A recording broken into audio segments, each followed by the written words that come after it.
Welcome to the show where we go all over the country visiting confused dogs who cause domestic chaos. From the south coast of England to the far north of Scotland, Jan Fennell, the dog listener, will be using her unique skills to transform problem poochies into perfect pets.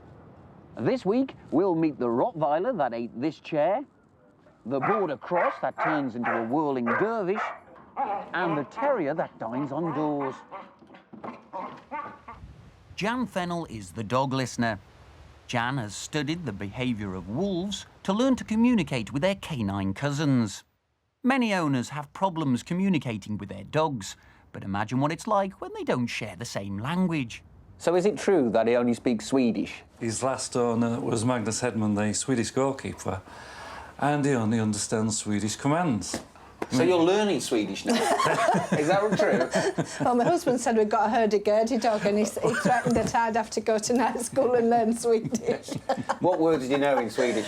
He knows a part, which is fetch, and he'll fetch his ball but, now, and he knows leech. What's leech mean? He rolls on his back for his tummy tickling. OK, then. Leech. Leech. Casper, here. Leech. Leech.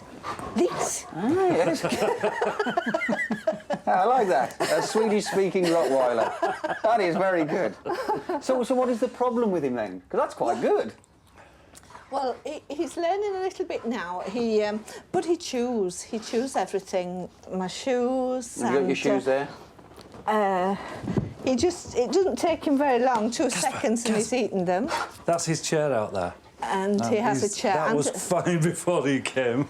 And he's ruined now. And he's ruined it, completely ruined it. He likes the bath, this one, is that yes, right? Yes, I have to keep the bathroom door locked because he gets in my corner bath. And just lies there? Oh, yes, and people say, do you know you've got a Rottweiler in your bath? Well, he's certainly a very boisterous dog. Will he listen to the dog listener? I thought I'd find you. I've heard about your garden. Hi. Jan Fennell. Eileen, lovely to meet you. Stop it. Benedict. Oh. Come in.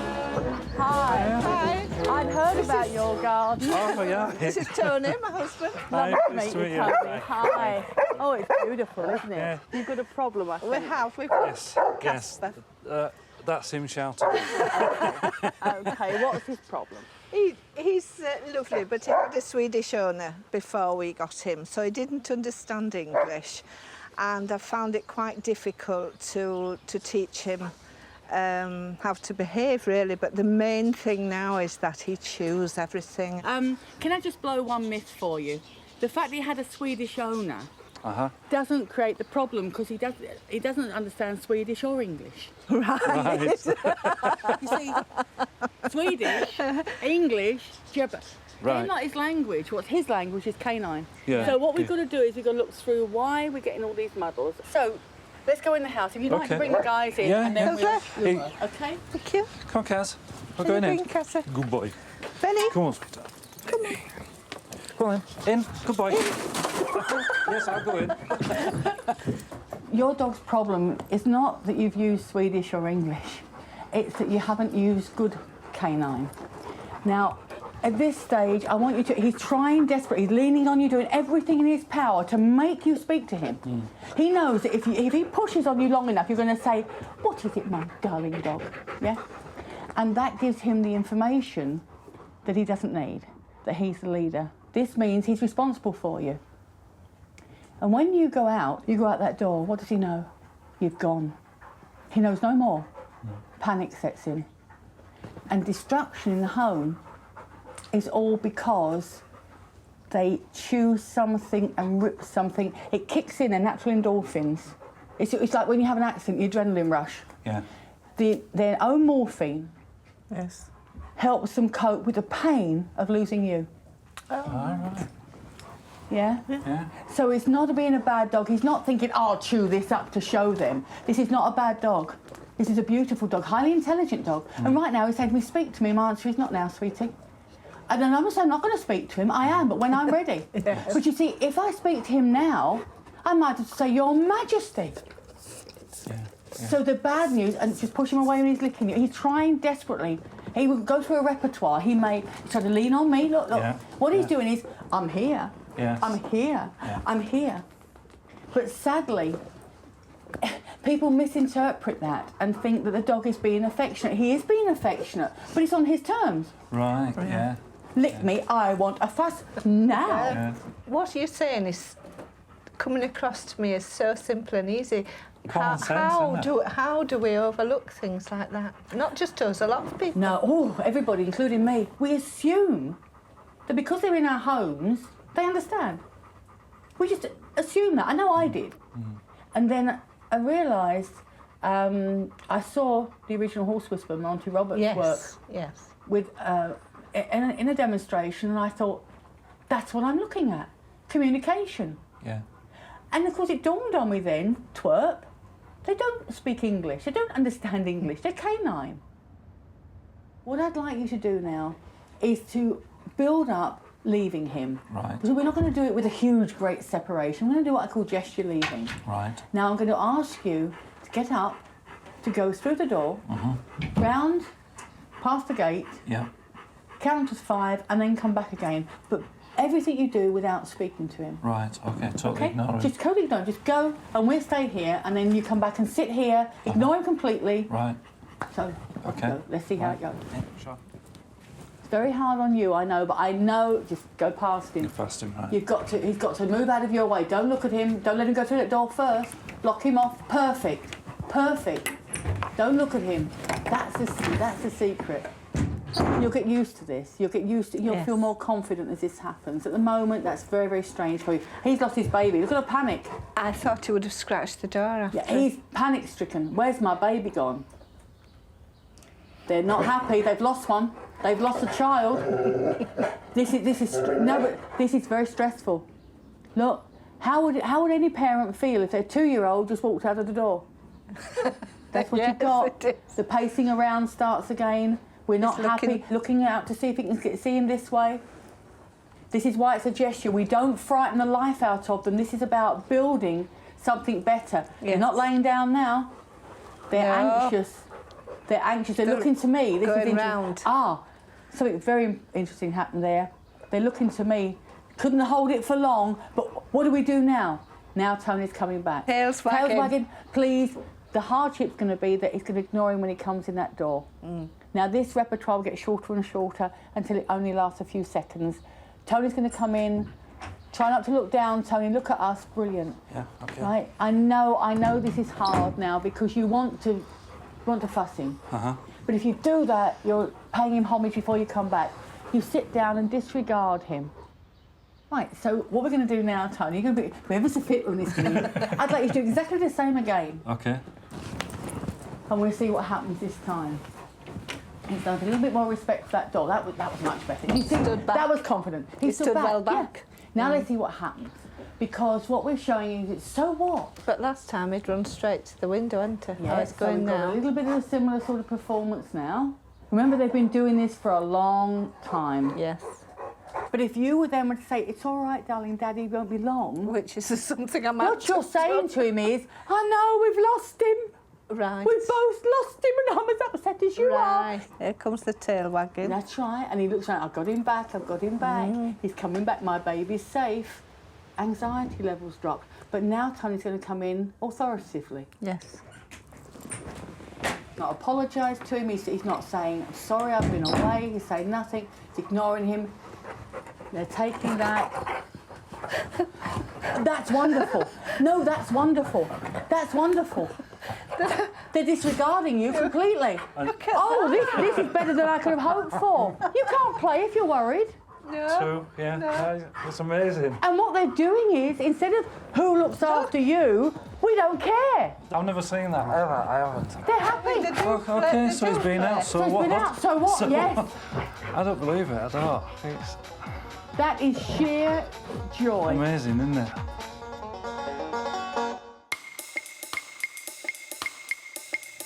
This is Macduff in the northeast of Scotland, and this is Sarah. Hello, Sarah. Hi, Paul. You're a professional dog walker. That's right. What a brilliant job, a professional dog walker, and what a beautiful scenery to do it in. It is. Now, you've got a problem, haven't you? That's right. What's the problem? This one, the little black one. Whose dog is that? He's mine. So you're a professional dog walker, and the problem is your own dog. That's right. What is the problem exactly? You'll find out in the house. Let's go to the house. Come on then, Hamish, come on. Well, there's no problem with Tigger the cat here, but we're indoors and you've still got Hamish on a lead. Why is that?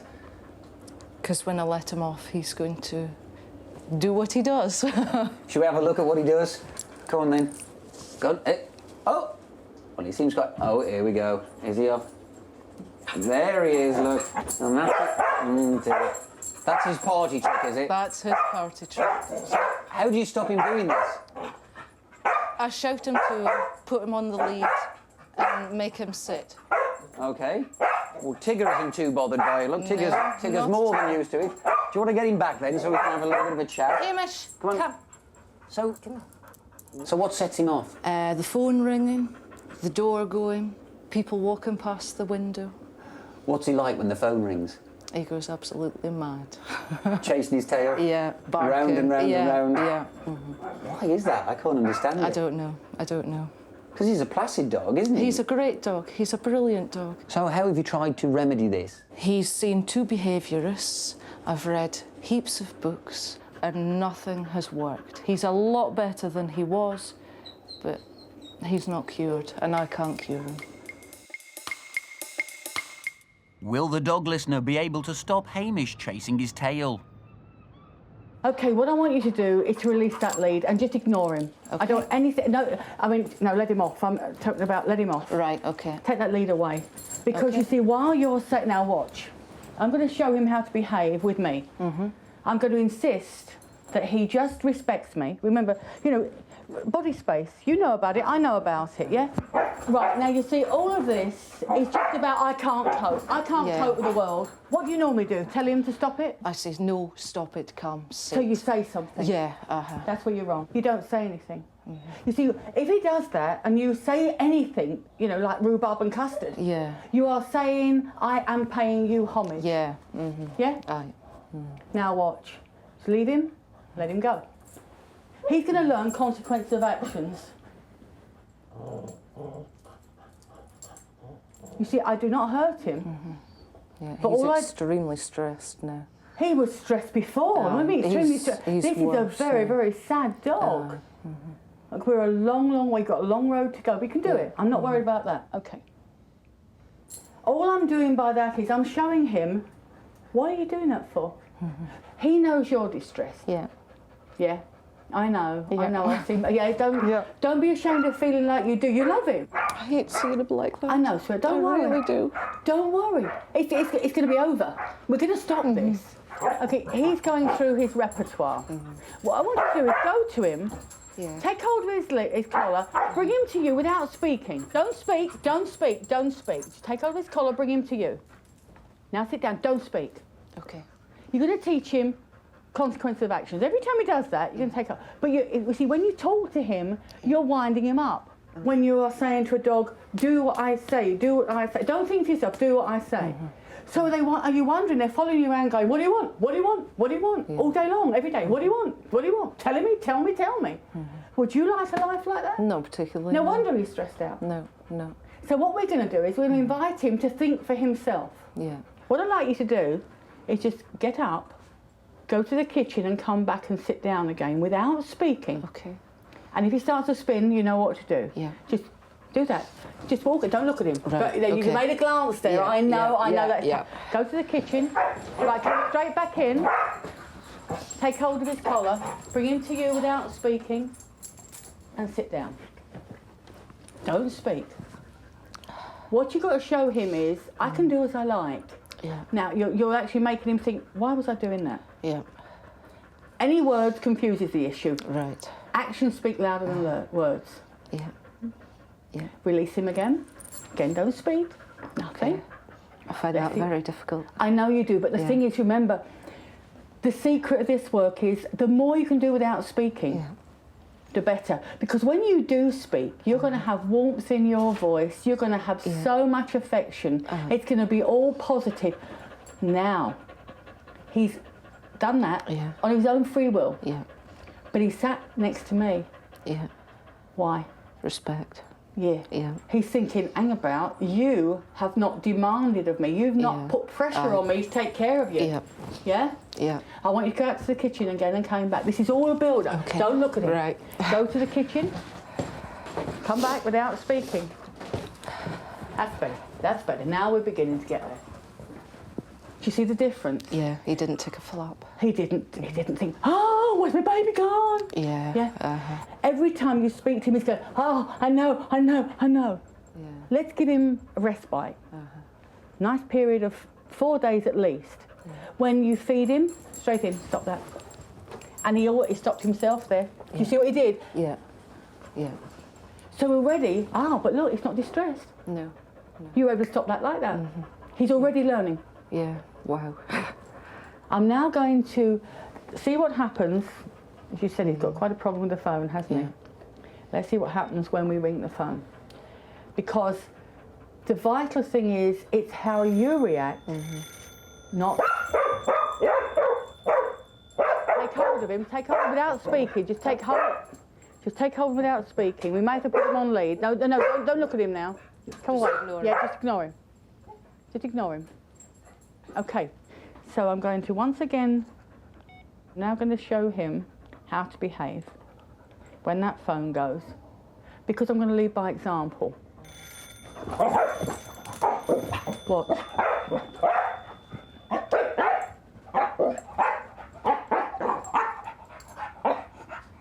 Watch. You mustn't speak. You must not speak. You must not speak. He's got to decide for himself. To stop. While you are always, do, don't, do, come, do. How can you make a decision for yourself? If everybody's shouting, if everybody's saying, you do this, do. What? Yeah.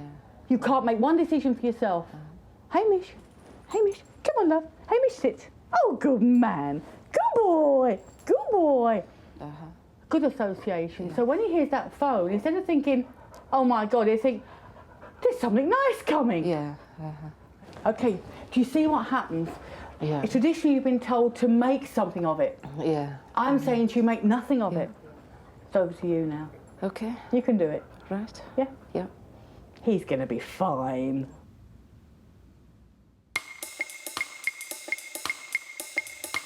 Jill McCann has been running boarding kennels for 12 years. She also trains dogs and owners to get on together. Jill might be a real dog expert, but she's got her own confused canine. This is William. This is William. And this is the problem dog. He really is. He doesn't seem that much of a problem. He seems very friendly. Well, most of his problems have been resolved, but he still has one or two things that need to be worked on. What's the main problem? Well, the main problem is he likes to kill doors. Doors. Doors. What do you mean, kill doors? Well, he has this ritual that when he wants to go through a door, as you open the door, he kills it. He grabs it between his teeth and shakes his head and then runs out.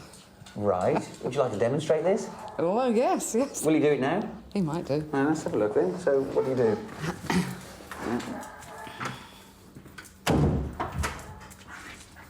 Right, so the door's closed. And what happens when you open it?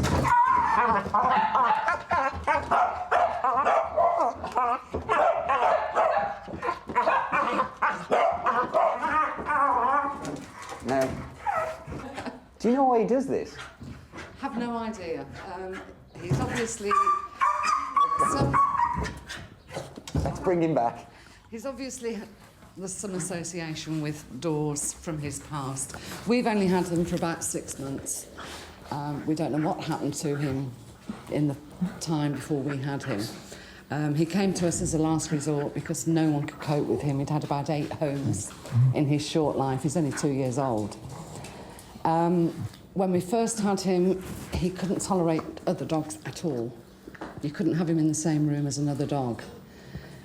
So I think we've achieved quite a lot already. So obviously you're used to working with dogs. Oh, yes. Do you admit defeat with William here? Yes. With this one problem with the door. Yes, I admit defeat. Can victory be snatched from the jaws of defeat? Sounds like another job for the dog listener.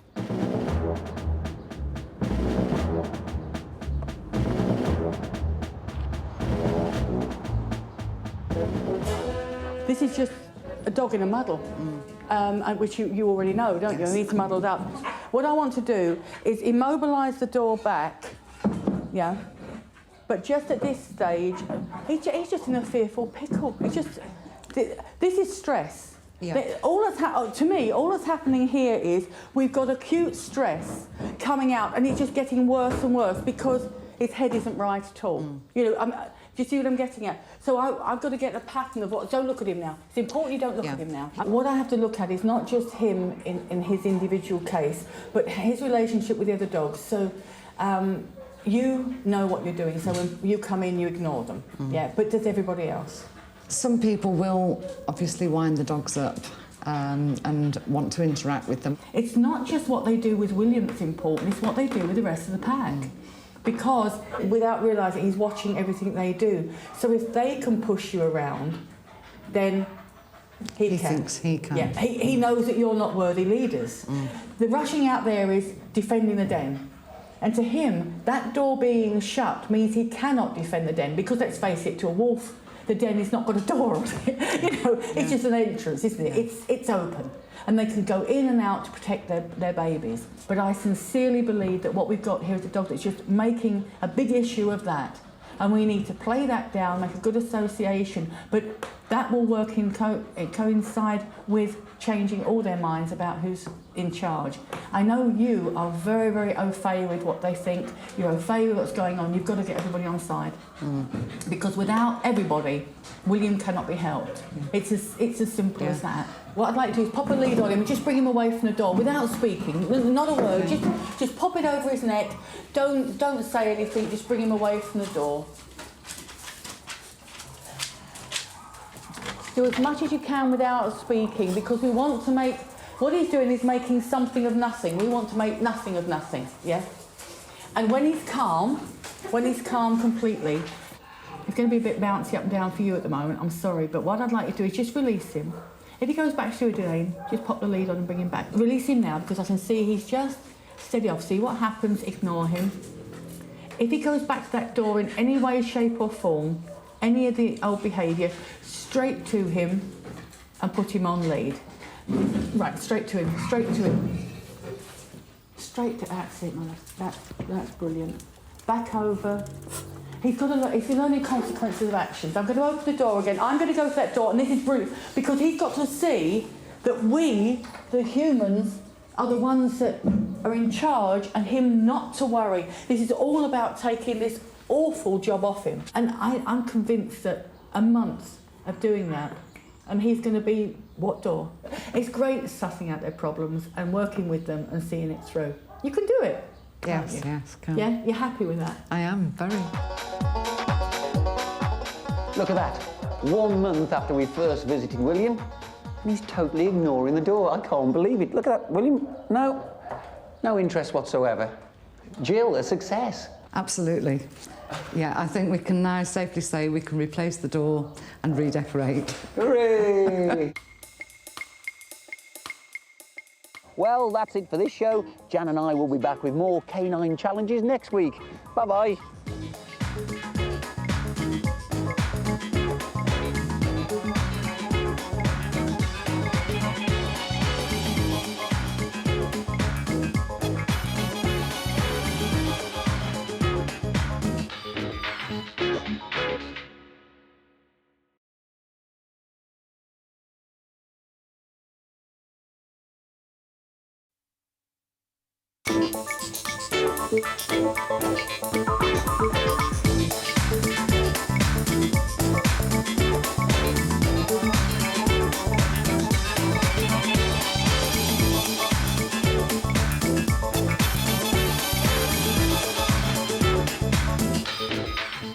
Welcome to the Dog Listener.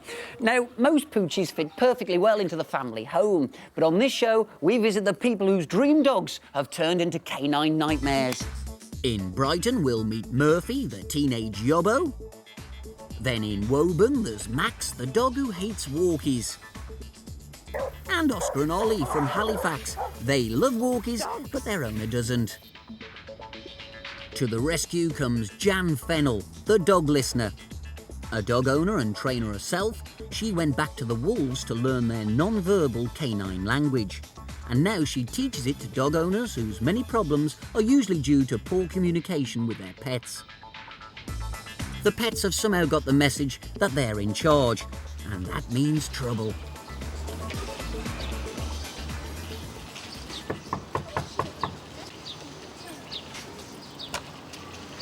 Hello, Pleased Jan. to meet you. How are you? Thank you very much. Come in and have a seat. Right. Now, I like this room. Very nice. Tutankhamun over there. Yeah, well, I'm Very into Egyptology. Very nice. OK, 2 dogs, I have, yes. Murphy and Millie. Murphy and Millie. And Murphy's the problem? he is a very large problem. Do you want to go and get him? Bring them both Just- down, in fact. Let's see what OK, happens. well, be prepared for this. OK. It's going to be all over me, apparently. He's an Irish wolfhound, the biggest dog in the world, and he certainly is a big dog. Murph, Look at Murph, that. Murph! Hello. Hello. Hello there. As you can Hello. see, he Yes. is absolutely manic. He doesn't take any notice of people. He's just so excited to see you. And he's sort of nipping there as well, He isn't does, he? he grabs. I mean, and he's not biting, he's just nipping. Murphy, he has very large teeth. Yes, and- I can see that. Hello, yes, look. just All the nipping. time I have visitors, Hello. I can't sit and talk, as you can see. Yeah. I've noticed he seems to be limping there. These problems weren't apparent when I got him, but first of all, he's had 2 operations on his knee. He's only 10 months old, and now he's got to have what is called an osteopathy, where they're going to cut the bone because his elbow's dislocating all the time. If it doesn't work, he may have to have his leg amputated. And then if they find, because of his size, he can't manage on 3 legs, then they'll have to put him to sleep. You So know, he's got to learn to behave for he his has, health. Yeah. It's almost impossible to make him rest. I put a gate on the stairs to stop him going upstairs, and he just ripped the wallpaper off the wall and chewed all the woodwork at the bottom of the stairs. So what are you hoping for from Jan, the dog listener? I'd like him to be a happy dog, but no, he's bitten her. Part of the household, but to be able to be involved with people without being such a pain in the backside, because that's what he is. He's just like a teenage yob at the moment. He's out of control. Well, My vet says he has 2 brain cells and they don't work in conjunction with each other, and I think she's right. he's a big dog, he's a big problem. Let's bring in the dog listener. Murphy, sit. Murphy, sit. Hello, Jan. Oh, this is our little lad, isn't it? Far from little, I'm afraid. Come in. Fine. Have a seat if you Thanks can get in very much. without being knocked too over. molested. OK. Is this what you normally like with people? Yeah, all the time. And Very, very rude. he is extremely. He's Yeah. in your face all the time. Right. And if I have visitors, I can't. Yeah. And he does that to get away from you. Just He throws himself down. throws himself down yeah. and lolls all over the place. Right. He All I'm leans. doing at this stage is let's see if we can just steady him. Bless her, I bet she runs away, doesn't she? She hides in her cage most of the time Oh, because he bless wants to play with her, but he bites her. Yeah. Because he bites her, he hurts her. Yeah. Does he So- bite anything else? Does he bite? He bites people. I say bites people. He grabs. He doesn't show aggression. takes hold. Yeah, he takes hold. Applies but he hurts. pressure. Yes, he hurts. Yeah. Does he bruise? He does. He does. Yes. OK. The reason I'm asking all these things is because it seems to me initially, my initial impact to this is that this is a dog that just has no awareness of his strength. He's just a boy that has never learned a single shred of manners. So what I would be tempted to do with this lad, let's just see what he's like. Look, you see, if he starts to mouse me, what I do? I'm not ignoring him. I'm just showing him I'm not having that. And what I'm actually doing is I mean it. I mean it. He can, yeah, but the point, if he lays down, that's okay. But I'm not going to speak to him. Pour at you. But the thing is, it's because he's used to getting his own way. What I'm going to ask you to do is be quiet and extremely formal. I scream at him when he pees in the house. I know you say not to shout. I know. But when he pees, it's a lake. Yes, it will be a lake. It's not a little puddle. No, it's like emptying a bucket on the floor. Yeah. And I hear him, I'm sitting in here and I hear it go, it's like a waterfall. Yeah. And I shout, no! Yeah. And he stops mid-flow and he goes outside, so he knows. When a dog has no rules given to him, he's making them up as he goes along. And how much did you pay for him? £500. OK, how old is he now? He's now 10 months old. And how much has it cost you to date? I wouldn't like to even guess that, but the next operation in August is going to cost a start fee of £800. What I'm going to do, actually, what I'd like to do at this moment is I'm going to get up, go the other side of that door and come back in again. I could ring my daughter to come in if that would help. She only lives a couple of doors away and she could be here in 30 seconds. Oh, fabulous. Just walk in. Hi, Tony, nice to meet you. Come on in. Don't look at him, don't look at him. Just ignore him, just ignore him. Right, now I want you to do what I'm doing, which is this. What?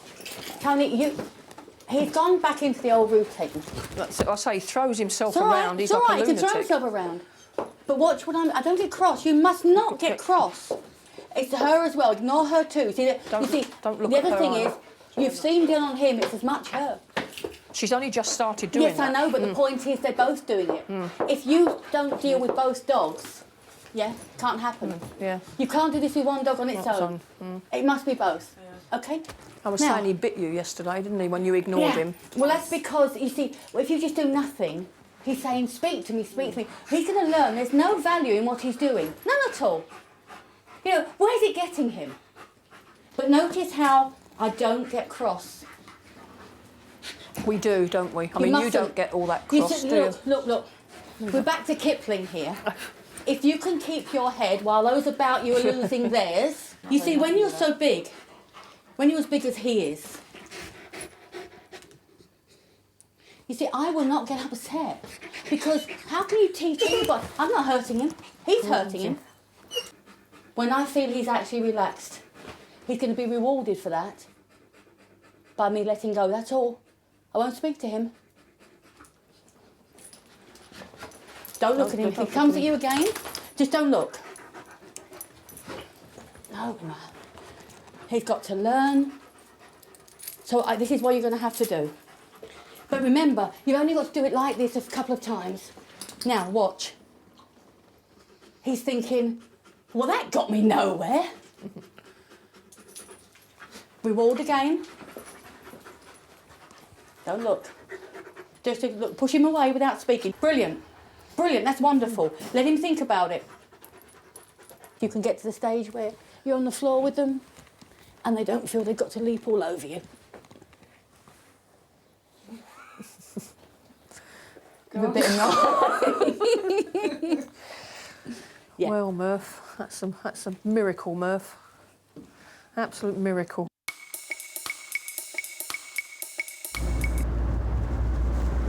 Now, if there's one thing you can guarantee about dogs, it's that they love going for walks. Well, here in the picturesque town of Woburn, there's one dog that absolutely hates it. Let's go meet him. Come on, then. Come on, Max, good boy. Now, I have to say, I've seen a lot of dogs with Yeah. a lot of problems, and, well, Max seems very happy, actually. Well, he is happy at the moment, but as soon as we go to the footpath down here on the left, he will actually refuse to walk. He'll just stop? He completely stops, won't walk at all. With some persuasion, occasionally he may do, but the majority of the time, no, he won't. Why do you think this is? Let's see. He's scared, I don't know, I'd like to find out. Come on. But you can see another example of he's just wanting to turn and go home. And he's pointing towards his home, isn't he? He's pointing towards the way he wants to go, so... Oh. Mackie, come on, come. No, he won't even come to me at all. So what do you do in a situation like this? I go home. You go home? Because he's obviously stressed out, so... Another job for the dog listener. Hi. Hello. This is your little man, is it? Yeah, this is Max. Okay. I'm going to sit over here. Okay. Because already I can look at his eyes and that is sheer anxiety. It's like, oh, goodness, what's going to happen here? Now, we've got 3 means of defence. You, me, horse, dog, cat, bird, and all it is. Flight, freeze, fight. First is flight. Get the heck out of there. Well, he can't really get out of here because he's in the house. So his option is the second one, freeze. Pretend it's not happening. Well, go away, go past me. Because he doesn't want to confront. Yeah? So what he does is he shuts down. He could lie there for 7-8 hours without a problem at all. He won't anymore get up, be excited that we return. He'll look at us, acknowledge us, and just put his head back down. Inadvertently, probably he was misinformed when he was younger, before you had him, when he was at the rescue centre, because you got him from the rescue, didn't you? Yes. For a dog that is decision-making, every day is a day of 1,000 threats. From the minute you open your eyes in the morning, there's a threat coming at you. All different ways, threats coming at you. So the only way to relieve him of this stress is to change the job description. And, oh, he's barking at me for moving. Oh, that's wonderful. Right now he's saying, whoa, I'm scared. I am scared. The world, go away from me. I want you actually to ignore that. If he becomes anxious and you go and cuddle him and you say, it's all right, darling, it's all right. He thinks, I knew there was something to get upset about because you're upset. And as I'm responsible for you and you're upset, I've got to look after you. So you get this two-way battle going on. I'm not looking at him. What I'm showing him is, so I'm here, I'm on your level, and I'm not going to be a threat to you. And you keep this up until he completely rests again. And then I'll try something. It may not work. That's okay. At this stage, remember, this is inch by inch. The dog has a very wise attitude, a bit like us. What's in it for me? So I'm going to ask him to be brave and come an inch nearer me. Give him a reason to do it. If he doesn't, that's okay. But I'm not going to do. It's going to be done very calmly. I will look at him. Max, come on, love. Max, come. Now he's looking at me thinking, oh, now the sheer look on his face, oh my God. He's looked away. What he's saying is, I'm ignoring you, I'm pretending you're not here. It's you're not here, watch. As he comes forward, good boy, good boy. Oh, he's being very brave now. Oh, he's being so brave, bless his heart. Wow. But you see, I'm showing him that I'm non-confrontational. Did you normally do this with people? No. Really? That's a new... But look at his tail's wagging. He's not fearing me. That's okay, he can move away, he can go back. That's fine. That's fine. Now I'm going to, I'm going to take this food away, but I don't look at him now, I don't put pressure on him. You see, if you glare at somebody all the time, you're putting pressure on. Pressure you can't cope with. It's going to be literally inch by inch with this lad. If you're impatient, you're going to fail. This might take a week, it might take a month, I don't know. And dare I suggest something? Oh, Fennell's going to put her foot in it. If you ever thought about it, the ideal solution for him, help would be a companion. Right. Some people have sort of go, but two dogs are actually half the problem, if they're thinking right, because they amuse each other. He would have a being that he could communicate with quite naturally. If I was in your shoes, I know what I'd do very quickly. I know you'd certainly like that, wouldn't you? I'd see it very happily like that, I would. I'd like lots of them. Now, this is Jill and this is Oscar and Ollie. Oh, hello, yes. Which one's Oscar and which one's Ollie? Oscar's got the black collar and Ollie's got the red collar. Right. And how do you cope with them like this? Well, not very well, as you can see. You must be very strong. Well, it beats going to the gym. I suppose it does, yes. Hello. Now, do you ever let them off the lead? We can let Ollie off now. When we first got him, we couldn't let either of them off. But Oscar, sadly, he's been let off once. And in that time, we managed to get hold of a chicken and puncture its lung. Oh, so we haven't let him off since, surprisingly. Oh, They've proved to be quite expensive dogs, I have to say. They don't bite? No. That's good. Well, they haven't done yet. That would be a new problem. Yeah. I have to say, this is a beautiful house here. Thank you. Well, wait till you have a look inside. There's a bit of destruction they've caused. They do like chewing, I have to say. Lino? Chewed wasn't like this before they came, I have really? to I thought say. that was the design. No. I like this, look. Yeah. Mouse mat. That's minor. They did chew all the wiring, but my husband's had to kind of sort of replace that. So the mouse mat we've just kept for, posterity. That's mine, like. OK. Yeah. Now, you've got a little 3-year-old, is that right? Fortunately, his feet weren't in there when they chewed it. Excuse me. Come here. That's Ollie, is it? Yeah. Come on, Ollie, stop it. Come on, boy. And also, the handles on the yeah, doors. Yeah, I mean, we've put these little sort of catches on because they can open the doors. And I mean, in there now, there's a reduced supply of light bulbs because they did actually munch their way through the light bulbs as well. I'm joking. Do you feed them enough? Obviously not. Where have you been, boys? So what do you want to get from them? What would you like them to be like? Well, we need some help, basically. I want them to be able to walk sort of respectably on a lead. Obviously, the chewing is a problem because that's very costly. Generally, to calm down, I should say, and just be more responsive to us. Okay. Not much to ask for.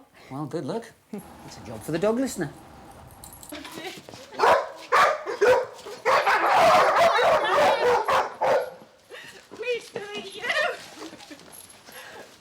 Right, you've got a bit of a problem here, haven't you, lady? Say that. I think you're going to be my heroine. Okay, just let's calm this down. Okay. You just hold one, Okay. yeah, and I'll hold the other. There you go. Let's just stop this pandemonium. Just keep him to you. Come here. Right. Nice to meet you, Jill. I knew I can't shake your hand. That's okay. Look, you see, all that happens there is, by golly, who's in charge around here? You know, they've got to look after you. That's okay. Just steady it down. Let's just get this steady, first of all. I don't need to speak to them. I don't need to look at them. Nothing happens. Just hold him to. Right. They're both boys, are they? Yeah, both boys. Names are? That's Ollie, Yeah. and this is Oscar. Right. You might not like this, but this is a very unhappy dog. Yeah, no. This is such an unhappy dog. I think he is unhappy. Bless him, he's just... You know, to some people, he's a pain in the backside. To me, he's just so sad. Yeah. So sad.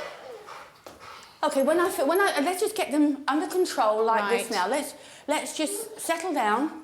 If you want to stay there, I'll just stay here for a minute. All I want to do is show this dog what I expect in here. This is bad manners. You just sit down because it's obvious that this one is taking it far worse. I'm deliberately not using their names at the moment because if I use their names, I'm addressing them. Right. And that I'm not ready to do because he's going through, it's just like a panic. Yeah. You know when someone's in an absolute blind panic? Yeah. You can't begin to get through to them till the panic stops.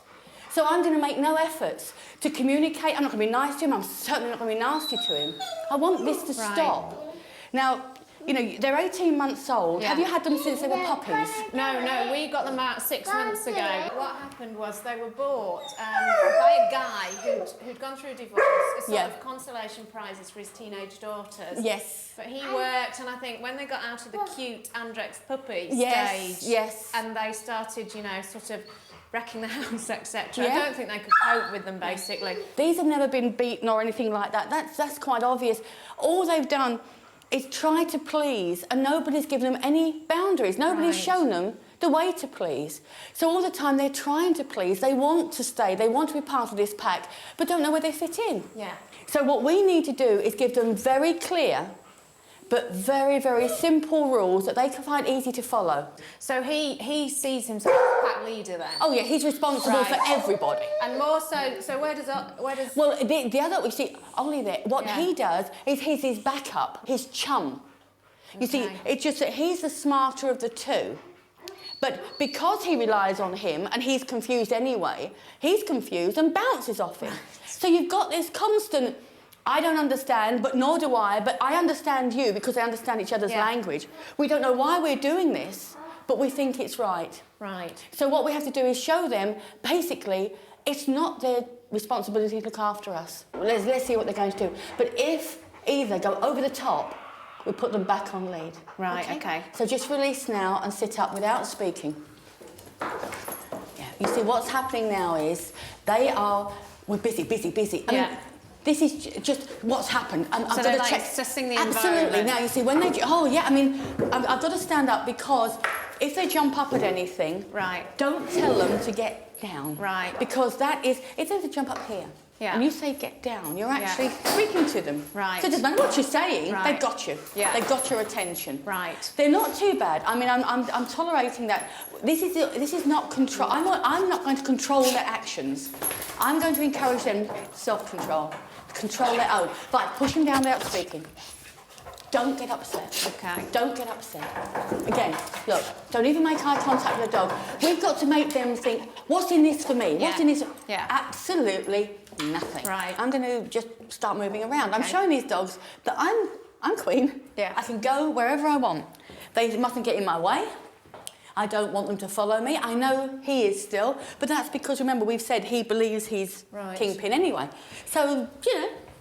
So is this something, Jan, I've got to spend like 2 consolidated hours doing, ensuring that they're not following me around, or, No. you know, All day, all the time. Great. Sorry. No, actually, that's not, you think, oh, all day, okay. No, what I want you to do is go about your normal life. Right. You see, this is about the dog fitting in with the family, not the family running around the dogs. Yeah? Okay. So you come in, say you're getting breakfast, you know, and you come in and you're doing, ignore them. You're doing it. You see, you're actually doing it without realising you're doing it. So, you know, you're coming to the table, you're laying the table, you know, you're doing what you've got to do. Oh, I forgot the salt and pepper. You know what I mean? And they're standing there thinking, it's not going to take long for them to think, why am I doing this? If he would go on his side, I will be so happy. The panting stopped. He's now breathing normally. You can hear a pin drop. It's probably the first time in months. Ah, now this is important. Oh boy, he's beginning to relax. If you are relaxed, you can attend to yourself. It's the first time he's been able to attend to his own needs and not other people's. Another thing they do, that is so classic. He's going on his side, he's done it. Yeah. He's done it, he's given up. Oscar, heel. Look. Oscar, heel. Good boy, Oscar, heel. Oscar, heel. Come on, darling. Good boy, heel. Teach him in the house. Never mind out there. That's too big enough. That's the big wide world. That's the scary place. This is the comfortable place. We're at home here. This is where we live. Again, do ISIT. He's trying to please me. Right. Help him. Show him with your body where you want him. And you don't want to, if he gets too excited, no, if he gets too wound up, stop. I don't care if it takes you a week to get to the lane. Doesn't matter. As long as when you do get to the lane, you feel happy and in control. Right. Feel happy about that? Yeah, fantastic. Okay. Brilliant. Jill carried on the good work, giving each dog a separate lesson every day. Now, do you remember what they were like the first time we met them? Well, 1 month later, it's a fantastic improvement.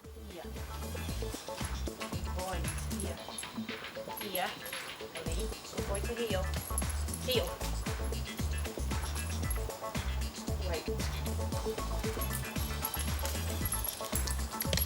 Good boys. Thank you, Jan, and well done, Jill. Oh, and Oscar and Ollie too. See you next week.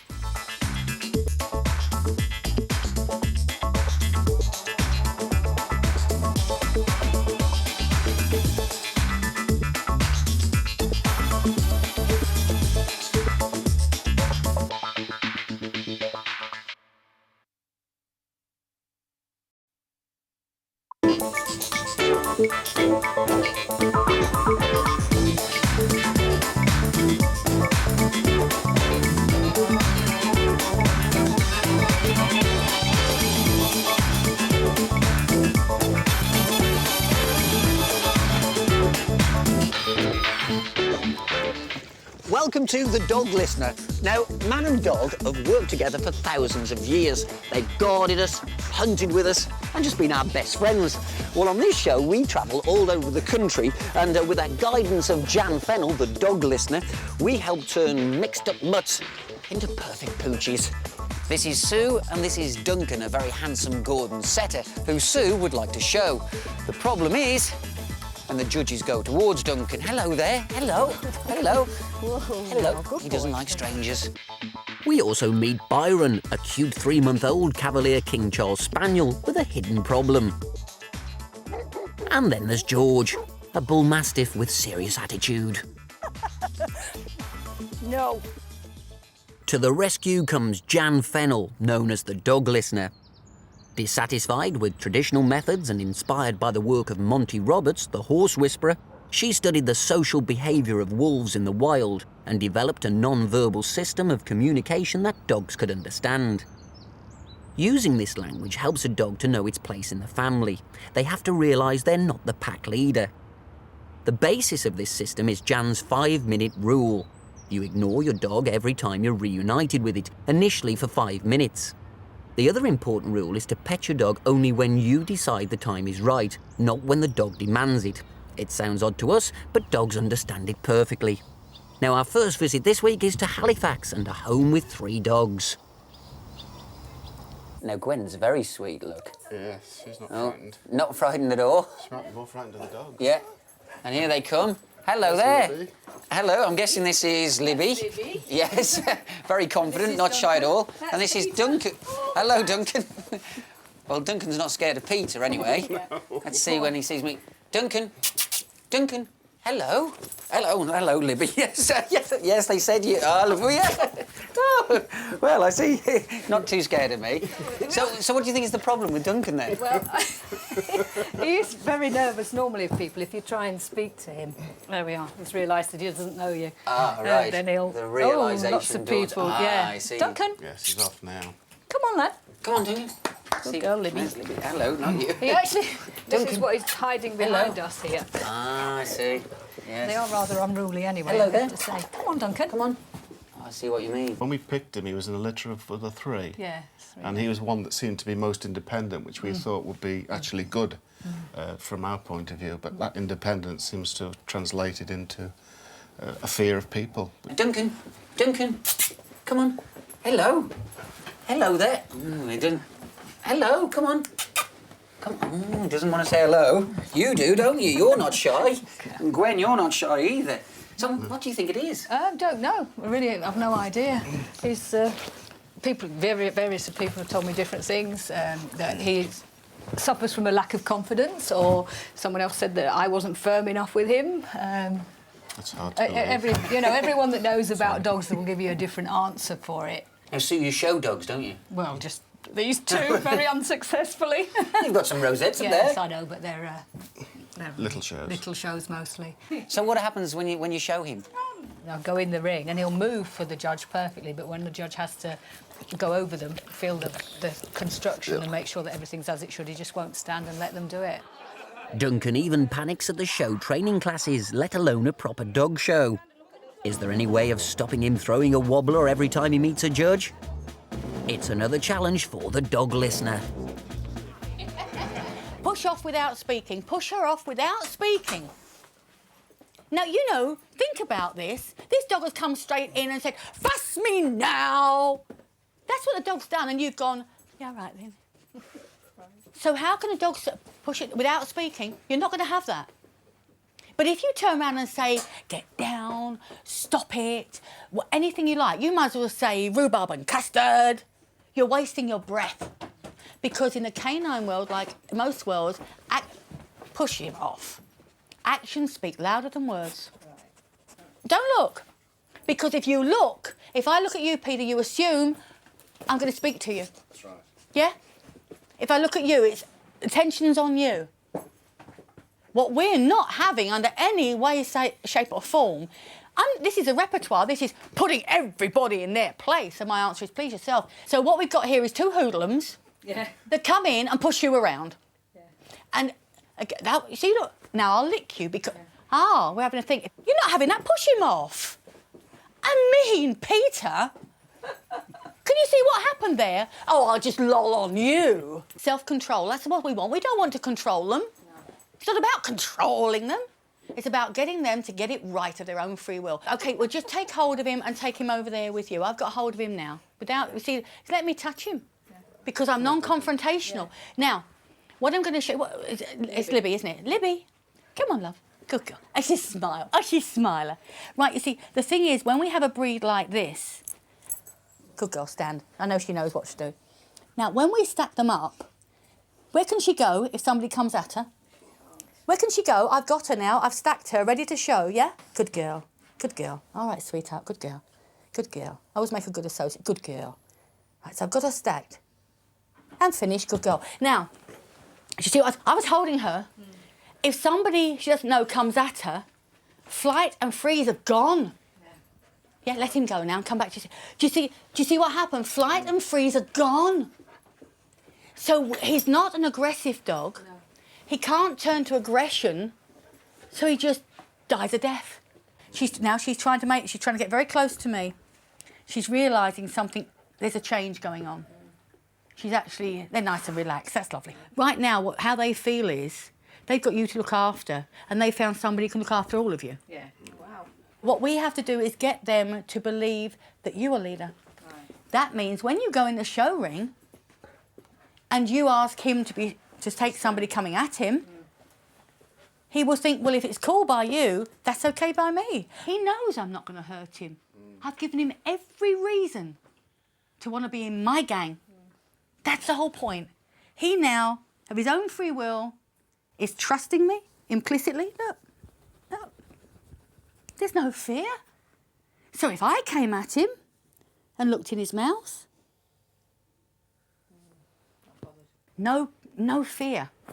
No fear of me at all. Everything I've done has shown him you haven't got to fear me. Heck of a change. It is. It's amazing. Yeah. And that's what's taken half an hour. Awfully, he won't go near anybody. 1 month later and Duncan is much improved. Sue and Peter have persevered with Jan's method with all 3 of their dogs, and now, at least at training class, Duncan is prepared to be handled by a stranger without panicking. Libby.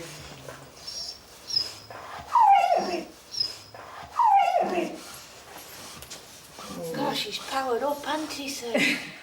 It might take a bit longer, but we could be looking at a future champion. When John and Margaret Navarrock's Cavalier King Charles Spaniel had 3 beautiful pups, they were so pleased they decided to keep them all. This is Margaret and John. Hello there. Hi. So, who have we got here then? We have Astrid, The mother. the mother, yes, Byron, Elliot and Olivia. And one's got a problem. Mm-hmm. And they all look fine to me. Who's got the problem? Can you tell? Let's have a look just by looking at them. Come on. Come on. They all seem fine. No, I can't. What's the problem? Byron. Byron's blind. This one? Yeah. Byron. Hello. Hello. Yeah. How did you find out he was blind? You're chewing my finger there. I just sort of observed him for about 5 days, and then I took him to the vets and said that I suspected he had a problem with sight. And the vet confirmed that he couldn't see. So he was referred to the small animal practice at Newmarket, and they confirmed that he's got retinal hyperplasia. Is that common? No, it's very rare. In fact, they don't know of another Cavalier that's got the problem. Is he weaker because of that? Not at all. He's an absolute bruiser. He's a very, very strong dog. Yeah. So what do you want from Jan then? Well, hopefully she'll help us with the feeding problem, the fact that Byron's trying to dominate all the time. And I'd like Byron to be able to trust me, you know, sort of in dangerous situations, so that he doesn't get hurt or other people don't get hurt, you know, that he actually listens to what I'm saying and does as he's told. Let's bring in the dog listener.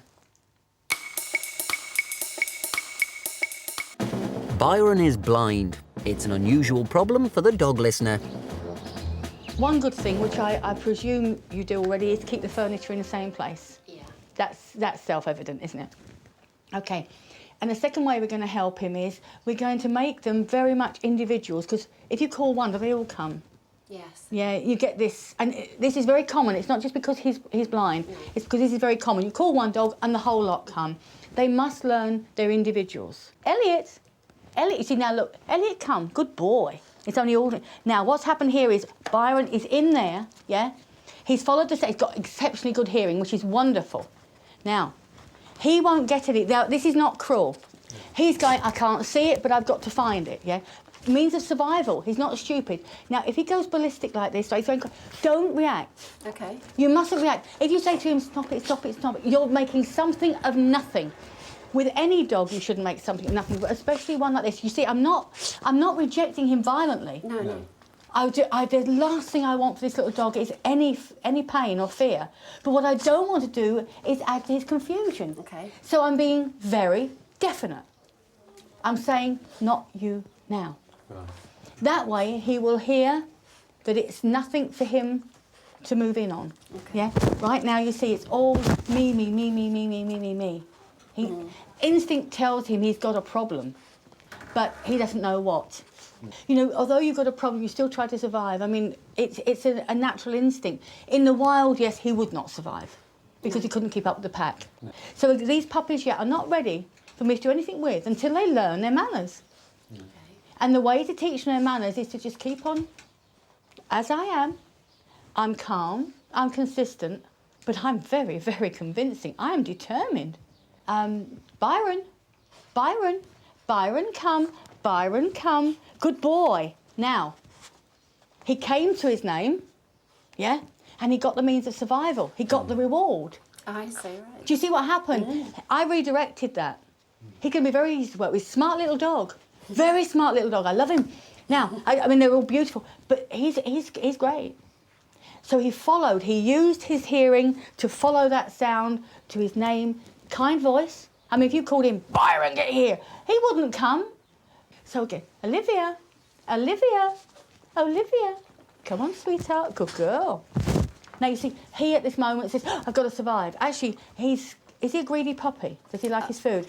He's a little bit heavier than the others. Go on. Yes. We have a problem with feeding, actually. Right. Because he tries to stop the others from eating. He tries to guard the food. Right. This is because, you see, bless him, you've got a double whammy here with him, watching him. He's a very dominant dog. He is. Now, you imagine somebody trying to dominate when they can't, the others can outmaneuver them. The first thing I would do with him is feed him separately. Right. I really would, for his peace of mind. You see, what he's trying to do is, remember, he can't see, so it's... Just give him somewhere quiet, very quiet on his own where he eats. Because with him, you can't gesture eat, which is what I like people to do, because he can't see you. So, if they walk away from their food, pick it straight up. Think about it, if he was in the room, he'd have the lot. If you walk away from your food, it's because you've had enough, and then it becomes somebody else's turn. Yeah? Okay. See, another thing, they don't realise they're going to get fed. They don't know food's going to come tomorrow. You and I know we're going to feed them, but they don't know this. Yeah. There's no certainty. In the same way he has no concept of being blind. So, no, with him, he just feels immensely safe. In fact, he'd almost come right into me. If I just stay here, I'm non-confrontational, I'm not threatening him. He feels, this is phenomenal. He cannot see me, but he feels so good in my presence. He wants to be in my body space. If he could, he'd stick to me like super glue. This is how he feels. But he's doing it of his own free will. Yeah. Now what he's done, do you know what he's saying? You can't have this person, I can. He's actually, what he's trying to do at the moment is thinking, now, what I would do if he did that with it, now, this is going to happen. He's actually growling at him. If he does it again, which he's going to do, watch what I do. So all I do is move away, smartly. I don't apologise to him. You've lost it. His reason for growling at Elliot was because he wanted to stay close to me. That backfired on him. And now we've actually got them all laid down. This is good. I'm pleased with this because they're not feeling they've got to lay together for security. No. Yeah? They're able to find their spot. Bless him, he has chosen security. He's usually wild, all over the place. Is he? Yeah. So we've got a bit of an improvement already. They don't settle like this, as a rule. And that's one of my concerns. You see, I can't invite anyone in. I can't have a conversation because they're charging round all the time. You'd be amazed when you've been doing this for a couple of days. You're going to see a huge difference already. Right. You're going to be. This is normal. For me, this is how dogs should be. Yes. Oh, we've seen it in half an hour. I mean, this is lovely. It hasn't actually bitten anybody, but we've managed to stop him. Yeah, it ripped somebody's trousers off. He rules the roosters, George, and that's what it is, isn't it? Well, one stuck in camping. Oh, yeah. That was a nightmare. We went in a tent, and we all had separate bedroom compartments, but John had to sleep in the kitchen with the dog chained to his arm.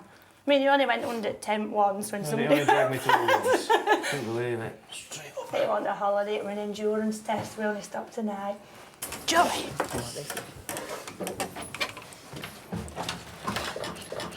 Here he is. Hello. Hello. Right. Is he like this all the time? Yes. Yes. No. Oh, all right. Shall we get John in? Yes, John? Oh dear.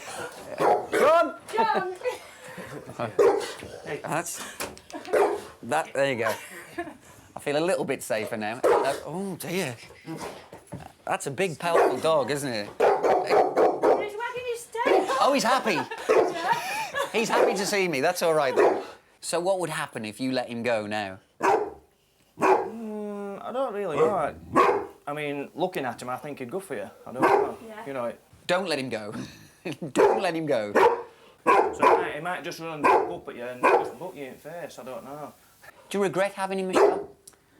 Yes, in some ways I do, because we're very tight. Especially when you want to go on holiday or even for the day out, he's either got to come with us and then you've got him on the lead constantly.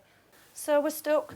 I believe, well, a dog's for life, not just for Christmas, and like the saying is, I won't get rid of him. So let me just ask you, what would happen if you two sat on the settee together? It usually continue to bark at us. Try and get on and split you up anyway. Right. Do you want to try that, John? I can do. Let's see what happens. Just a bit affectionate there, John. Hold him.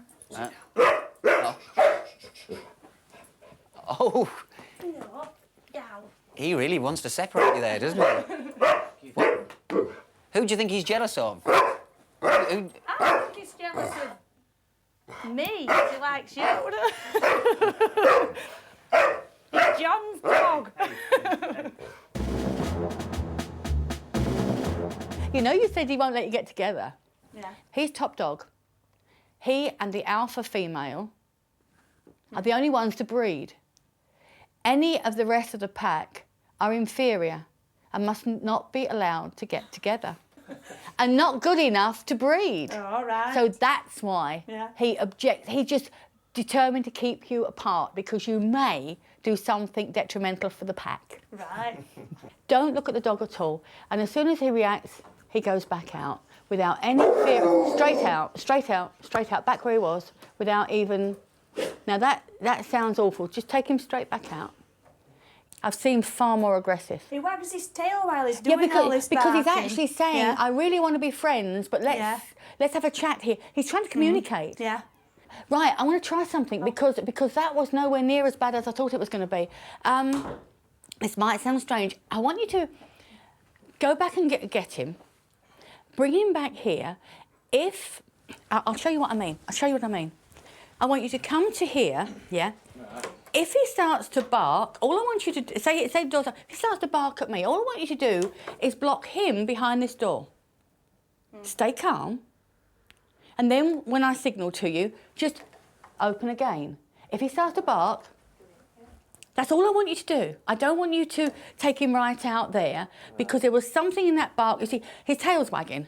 Yeah, but you see, what he's saying is, can I communicate? The trouble is, nobody's listening.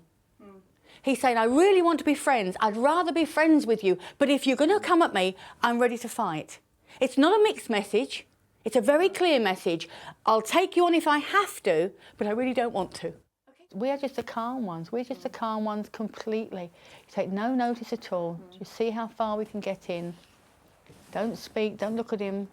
Don't let him get to Michelle. It's not... Straight out. Straight out. Now just block him behind the door, just so he can't see me, yeah? That's what we're doing. We're just asking him to ask this question of himself. Why did I do that? Because you've removed that from him. Right, now try again. Don't look at it, don't look him in the eyes, that's it. He does it again, straight away, the same thing. Just sit there. So he's offering friendship, he's working. Straight out, good, good, good. Straight back, that's it. Without speaking, you mustn't get cross. As you came in that time, he actually looked at you. Yeah. Which is what you want. He's sort of, why aren't you getting upset? And your answer is, because there's no need. Try again. All I want you to be able to do is sit on the arm of that sofa. Just walk in, you're relaxed, don't look at him now. Very important you don't. Very important, you don't look at him. Don't stroke him, don't take any notice of him. Straight out. Straight out. He's just barking at anything right now. He's thinking, I'm in here, I should be barking. The dog believes his leader. Yeah. When you change his mind, everything will calm down. Fine, yeah. Put the flag out, he doesn't bark. Oh, that's great. He chose of his own free will. If he thinks, that's wonderful.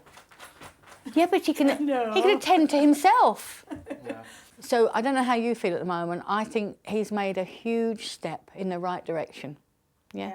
Definitely. And that's just in a little time. Space of time, isn't it, yeah? So take him out with a nice, come on, love.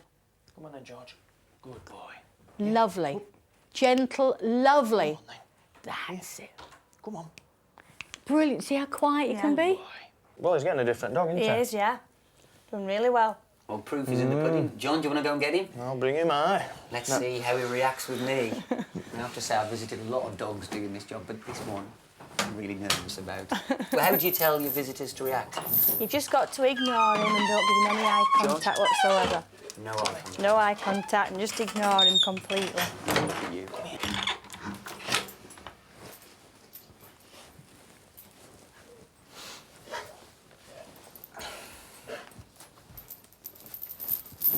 Right, nice and quiet, eh? That is amazing, isn't it? Yeah. That is incredible. Yeah. I mean, he does have his moments, but overall, he's... Yeah. Well, he's... A lot better. Yeah. I mean, There's 3 weeks snort ago... there. 3 weeks ago, he wanted to bite my face off. Yeah. didn't he? Yeah. And now he's just ignoring me like I'm part sit of the down. family. That's it. Sit down. That is He has incredible. calmed down a lot.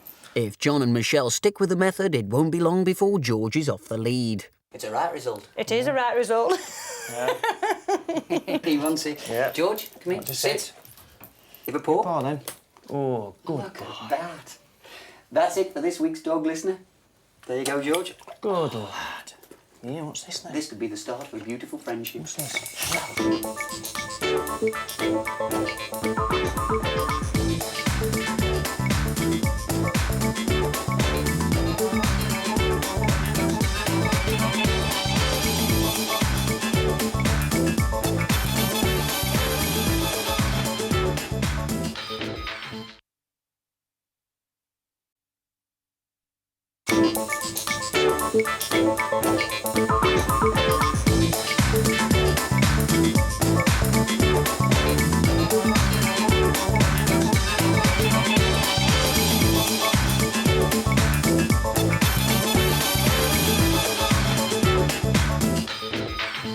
What turns cute and cuddly little puppies like these into domestic destroyers? We do, because we don't really understand them, and we just assume they understand us. Big mistake.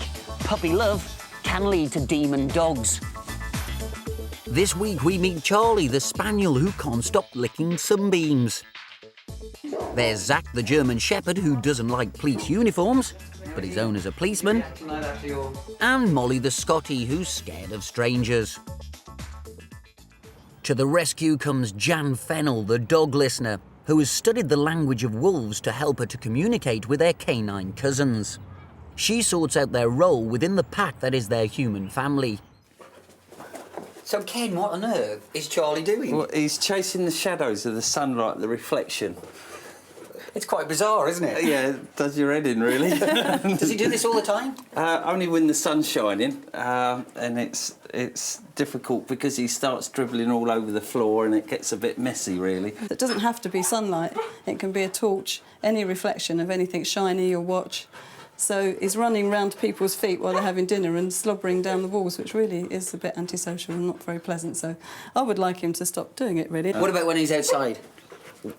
Well, he just licks the patio then, the sun reflecting if you're sitting out on the patio having a cup of tea or something. He just keeps licking the concrete and licking all the walls. And he just gets more and more excited because he obviously can't catch it. He's really licking the walls. Yeah, he's going now, yeah. So you're constantly redecorating, are you? Well, she'd like me to. Well, the people next door had him for a while, but they rescued him as well. But I used to hear the wife shouting at him, saying, "Oh, Charlie, pack it in." And I didn't know what it was he was doing, but what he was doing, so she's told me since, was licking the patio. Oh, and I don't know whether it's an anxiety problem for him. I mean, whether he's stressed while he's doing it, or whether he's... I mean, he appears to be enjoying himself, but, you know, I don't want the dog's personality particularly changed, but it would be nice to have a calm dog. Is this a problem that will have the dog listener licked? Come on into the lounge then and we'll see what we can do. See what we can do. OK. Let's just... Now, this is going to really sound tough on you because he's coming here and he's looking at our eyes. Who's going to speak to me? Who's going to speak to me now? And the answer is, we're not, pet. I want him to lay down. I've nearly got what I wanted. That was pretty quick. That was pretty quick. You see, what we've done is we've come in here, this is a sitting room, and we've sat. He's joined us. Fabulous. This is about him making up his mind for himself, making the right decisions for himself. This is not about making him do anything. It's not about bullying or threatening him. Yeah, when we believe that's happened in the past, because when you really shout at him, he'll roll on his back and he'll wet himself, the ultimate, and he'll cower. The ultimate thing is to roll, is to pee. You know, that means submission big time. Yeah. Please don't hurt me. The dog has taken on, like all rescue dogs, they take on this role. They want to stay here. I mean, look at the home, it's wonderful. You obviously feed him well, you love him, he's got a cushy billet, of course he wants to stay. So he does his darndest to do the job he's given to the best of his ability. The fact he can't do it just leads to the stress.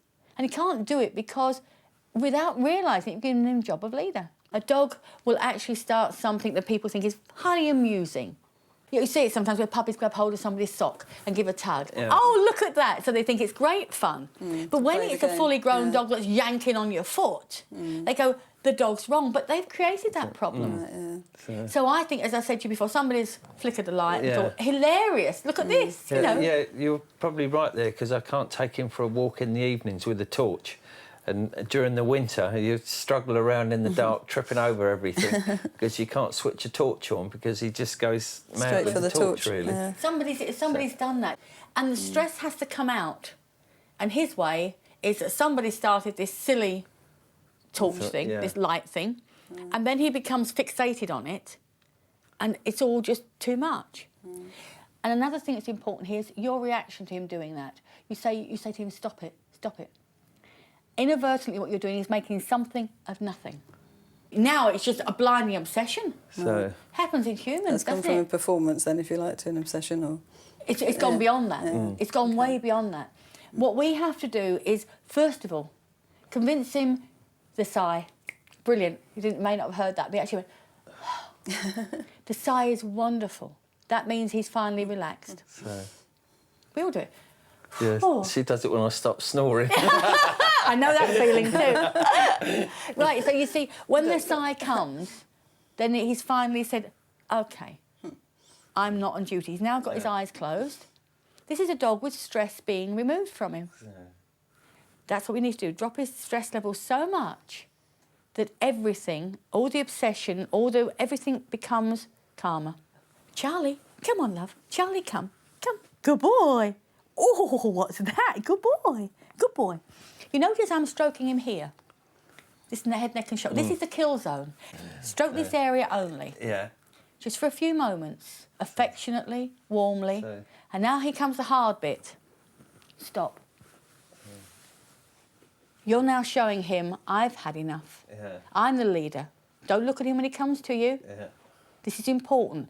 But actually, they understand it. If you say, go away, or stop it, no, them's words. Don't understand them's words. I am not human. The fact he's gone away and sat there, that's fine. Because that's what he'd do. He He'd goes from one to the all other. around the room to try But he's not trying. You see, at the moment, if he believes he's leader, he's got every right to say, fuss me now, tickle this, tickle my back, anything I like. My reaction to him is, I'm going to give you as much affection, but on my terms. And when you do it on your terms, he goes, oh, that makes him reassess his position with you. And then when he've reassessed that, when you two have got this sorted out, then he looks to you as leader. And your reaction to any situation becomes paramount. So when you see something like the light and you just bring him away from it, he'll believe in you. Instead of you becoming anxious, the anxious child, this occurrence, you become the calm example of how we ignore that. Just flash the light on the wall, which would normally, don't make any big gesture of it. And keep it there. You just go up to him, help him. Charlie, come on, love. Turn it off now. Steady. Calm him down. You see, I didn't say stop it, stop it, stop it. I'm going to desensitise him by giving him something better than that. So what happens here is... Right, I want you to do it again. Without speaking, just try and do it without any reaction from you at all. When the light goes on, I want him to spot it when he does. Don't look at him. Don't do anything. When he spots it, Charlie. There's my wallpaper. Charlie, come on, love. Good boy, Charlie, come. Charlie, come. Sit. Good boy, turn it off. Turn it off. Now, that time, When I called him, he came. What I'm showing him is I'm desensitising him to that. I'm making a good association, not a bad one. The Cunninghams followed the dog listener's rules, and within a month, Charlie has given up chasing light beams. This is Murfield in West Yorkshire. It's home to the ex-police dog who doesn't like uniforms, and his owner's a policeman. So, Dave, you're on your way home from work now. What are you expecting from Zach? I'm not expecting him to be happy to see me. Why is that? Well, he has a bit of a uniform phobia, but he's not happy. All right, Dave. All right, I've seen people dressed like this. How will he react? He'll probably cower right down, go on his stomach and try and go along the floor to get away, just to get himself away. Is it just uniforms he's scared of? No, he's not very happy with strangers either. Policemen and strangers? Yeah. So you're in a police uniform, I'm a stranger. Yeah. This is going to be really interesting, isn't it? It is, yeah. I can't wait to see his reaction at this. I think he'll be really pleased at seeing us both walking in there. Where's your dad? Zach, give up. In, Zach. Yeah, as you can see, he's not right. Hello, hey. Hey, come on. Now, is he reacting like that to your uniform or to me? To uniform. It's the uniform. If you want to go along behind me, then you'll see he's just wanting to get out at way.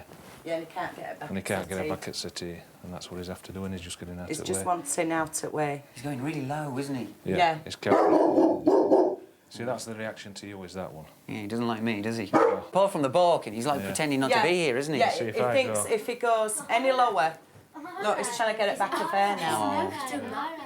Why doesn't he like the uniform, Dave? I don't know.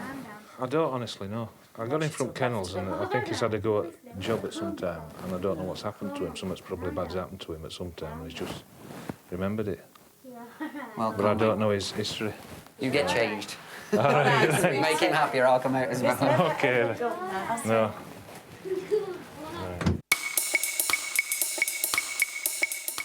Will the dog listener be able to cure Zach's fear of police uniforms? It's a big problem as his owner's a policeman. Was he rescued, or did he come through a third party? I mean, it can often be very involved. How we got him was that we went to a chap who supplies police dogs, to a kennels that supplies police dogs, and we got him from there. All we do know is that somewhere around a uniform, he was shown a reason to fear. Well, yeah, he's had a bad reaction somewhere down the line. Somewhere, yeah. OK, let's say he's been hit. Let's say he's been hurt. Let's say all sorts of things have happened to him. At best, humans have confused him. At worst, they've hurt him. It isn't so much that he's an aggressive, he's going to be in your face sort of thing. It's more like a nervous... He's nervous, yeah. You know, I want to get out of here. I don't want to be in this situation. I want to get out of it. Yeah. And that's what he's like. OK, so what have you done to date with him to try and stop him? We've had him near people, haven't we? We've had folk come. I've got a muzzle so I can get people to come in. The problem is, it's finding people with a bottle to sit with him. Yeah, I understand that. I understand that. Have you asked people to go up to him? How far have you gone with this? No, what we've actually done is we've had him. So I've had him on the lead. Yeah. Right, and he's been at muzzle. We've had people sat down in house. Yeah. Then when they've been sat there, I've walked up with him and I've given him... To them? Yeah. Oh, you know, golly. to lead. Oh, I'm sorry, but you've really made this problem worse. You've actually done about the worst thing you could do, because this dog on lead, with no form of escape, has been dragged and given to a human. It's about like dragging a 3-year-old to somebody and say you're staying with that person whether you like them or not. Don't haul him forward to your visitors. Let him go to the extent of the lead. You trust him and he trusts you. But he doesn't trust you enough, I'm afraid. He doesn't... He sees you as a good chum, but not really somebody he can give the decisions to. You're not quite good enough. Sorry. Oh, I do hate this bit when I've got to tell people. You know, no, you are a good oppo, but certainly not the one in charge. Jan now shows the Laverick family how to get Zach to relax when visitors come to their home. What I'd like to do is I'd like you to go the other side, close that door behind you, get the dog, and then come in. Now, I'm going to be looking for that expression of challenge. If I had to take him out, just take him straight out, close the door, put him in the kitchen, leave him and come back in, we give him a moment and we repeat it. I want him to realise consequences of action. It's important here that everybody stays relaxed. You know, we don't want to sort of ready for the dog to come in, you know, because that's putting pressure on him. Think about body language. If you're sitting forward, it's pressure. But if you're sitting back, it's, you know, relaxing. And we're trying to give him all the right signals. Communication. Jan wants Zach to learn that he's got nothing to fear when he goes into the room. He doesn't have to bark. So the upshot here is that when he comes in with your dad, I don't think he's in like the chair from what your dad said, but I'm looking for an straight out. The reason we're doing this, and we'll keep on, is we're not going to make him fear us at all. Nothing unpleasant is going to happen to him. The second he barks, we're going to get straight out. He didn't try and penetrate me. He didn't look at us, you know, look at me as if say, you're trouble. He just sort of, oh, go away, please. You know, and he wanted out. His whole body language was defensive, not aggressive. I can't do this on my own because the bond is with you and the dog. This is the important thing. Straight up again. We don't want this. Out. He's still going out. But you see, now that one was wolf. Out. You see, I don't stop. Yeah. I don't stop. Straight out again. But each time he sort of... His body language there was, oh, flip. What I see is troubled dog, damaged dog. You got damaged goods. Mm. And what happened in your attempts to love him and to help him, you've not made things worse, but you haven't helped him. I mean, it would be lovely if he could come in without a challenge, but I don't know. The more we can show him that, hey, there's nothing to get upset about, there's nothing to be concerned about then I still want you to ignore him completely. Just try desperately. Don't look at him. Don't look at him, Dave. Don't look at him in the eyes. Straight up. Now, you see, that was getting better. I feel he's so troubled. We've got a long way to go. The important thing is, with your visitors, even when he's relaxed with visitors, when he's good with visitors, for a month, I don't want any visitor to touch him, to call him or anything. We've got to show him he has nothing to fear. I love it he's with his dad in uniform. Yeah. So again, you're getting there at his pace and yours. That's just a little warning. Thank him for that. Just say good boy. All right. And now enough. That's enough of affection. That's it. Now if he goes on now, that's much better. Mm.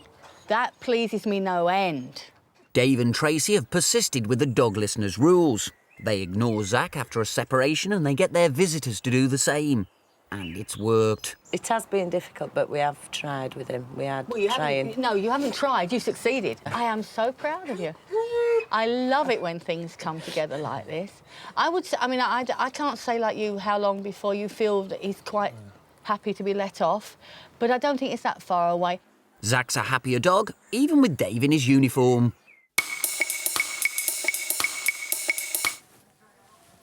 This is Molly, and Molly's got a problem. Hello, Molly. The problem is, Molly doesn't like people. More to the point, Molly doesn't like men. This is the cat, Ginka. No problem at all with strangers. But Molly, well, Molly has her own little hiding place. Come on, Molly, don't be shy. Don't be shy. Jan, over to you. This is Molly. This is Molly. Yep. Yes, Molly does look after you, doesn't she, Yeah. Angela? Oh, I love that. She's just checking that baby's all right all the time. Nice. OK. Yeah, just that little hop away. Yeah, fine.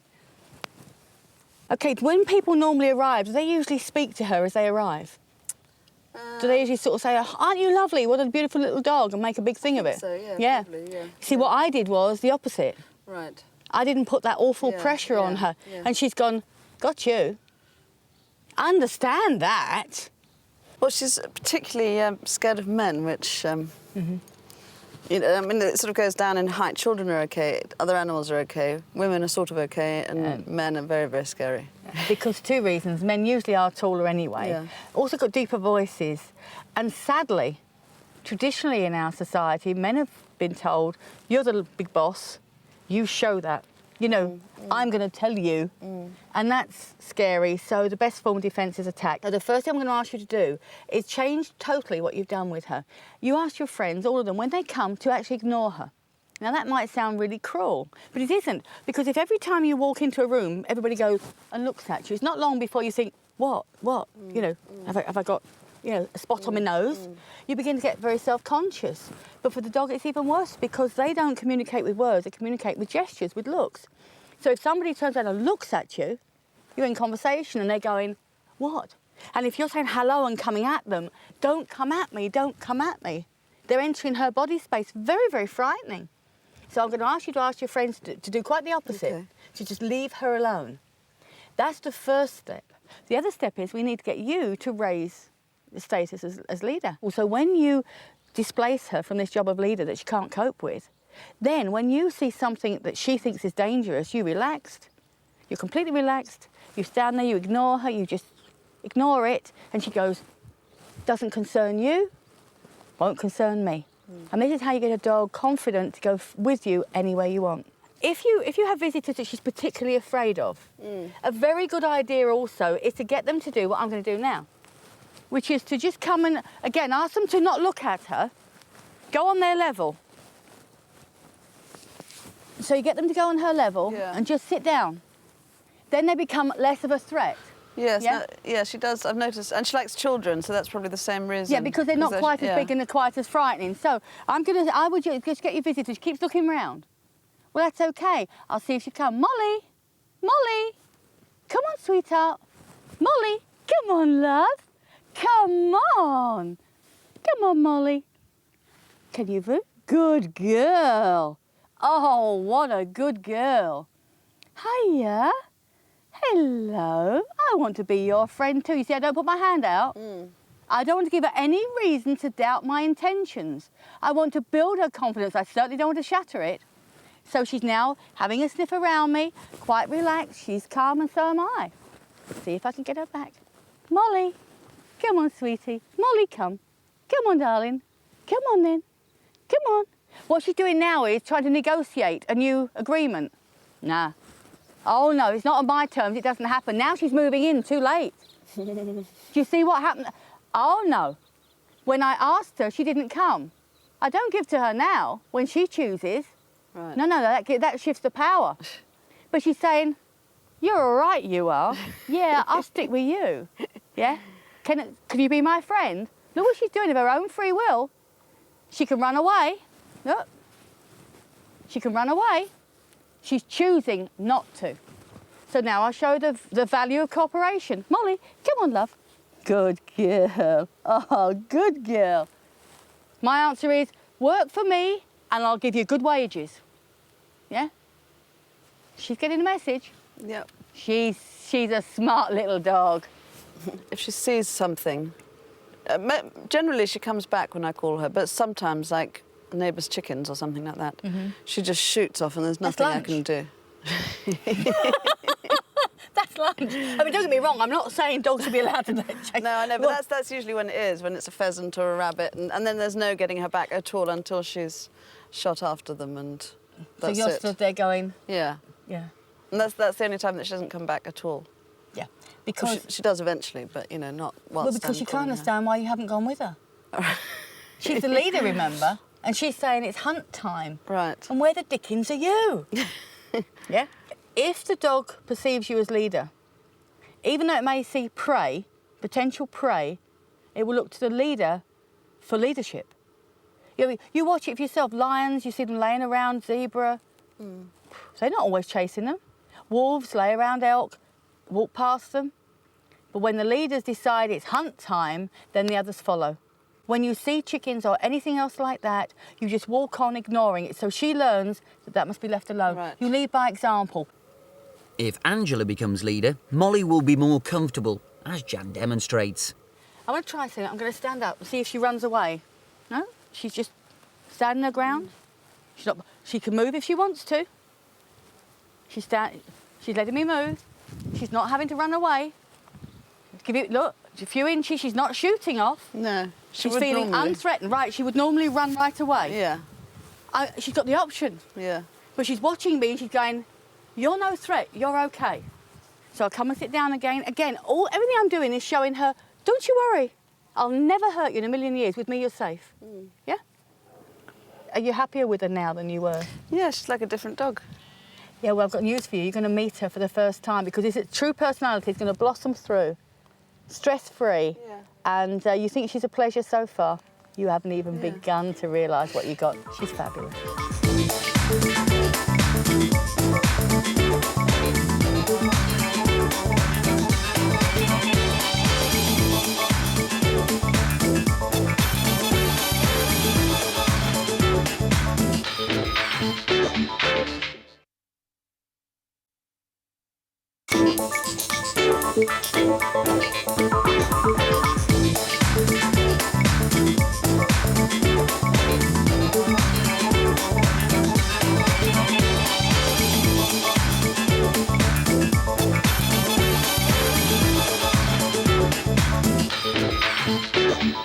Welcome to the Dog Listener.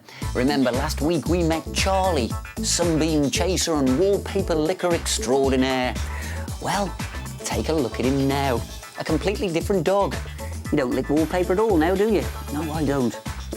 Let's see if the Dog Listener has the same results with this week's Problem Poochies.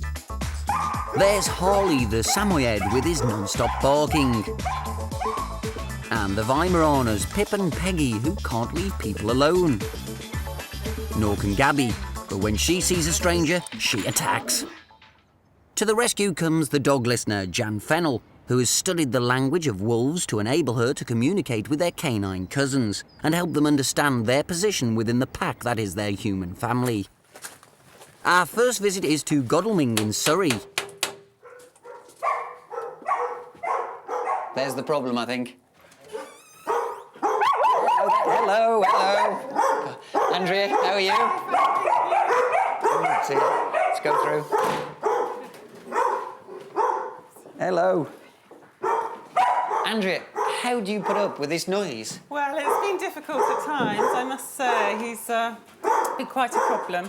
Yeah, you got two dogs here. What have you got? Got a Dalmatian called Dylan and Harley. Now, it's Harley with a really piercing bark, isn't it? Yes. That is why does he do that? I don't know, I think it might be his breed. I think the Samoyeds are known for their yappiness, but I thought as he got older it might get deeper, but no luck yet. It's not just the barking though, is it?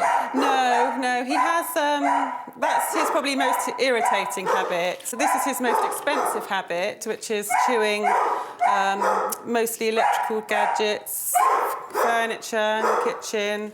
I mean, that's not just chewing, is it? I mean, he's totally destroyed that, hasn't he? Yes, he's very destructive. As I say, that is his most expensive. And the cat flap has gone. He's chewed that off the door.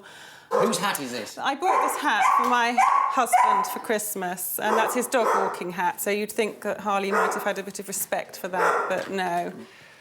It's a problem for Jan, all right. Will the Dog Listener be able to make Harley and Dylan better behaved dogs? See, what he's done now, this is quite fun. He's gone and got something to... That's Dylan's bed. Yeah, he's gone and got the other one's bed to show us that what I can do. What I'd actually like you to do is just take it off him without speaking. Don't say a word. Will he let you take it off him? No. He won't like it. All right, I'm not asking you to get bitten. No, he won't bite me. He just won't give it to me. Right, just pick it up now and put it away somewhere, right away, high away. Just take it, if you can, just remove, stand your ground, don't pull. Yeah, what he's doing now, can you actually open his mouth off it? Will he let you? Yeah. You mean it. You just take that off him. You're taking that off him. That's it. Now put it away somewhere high. But you see, what he was trying to do there was to get you or I to speak to him. He was trying to get somebody, speak to me now, look at me. And your answer was, no. I know they're in and out of here at the moment.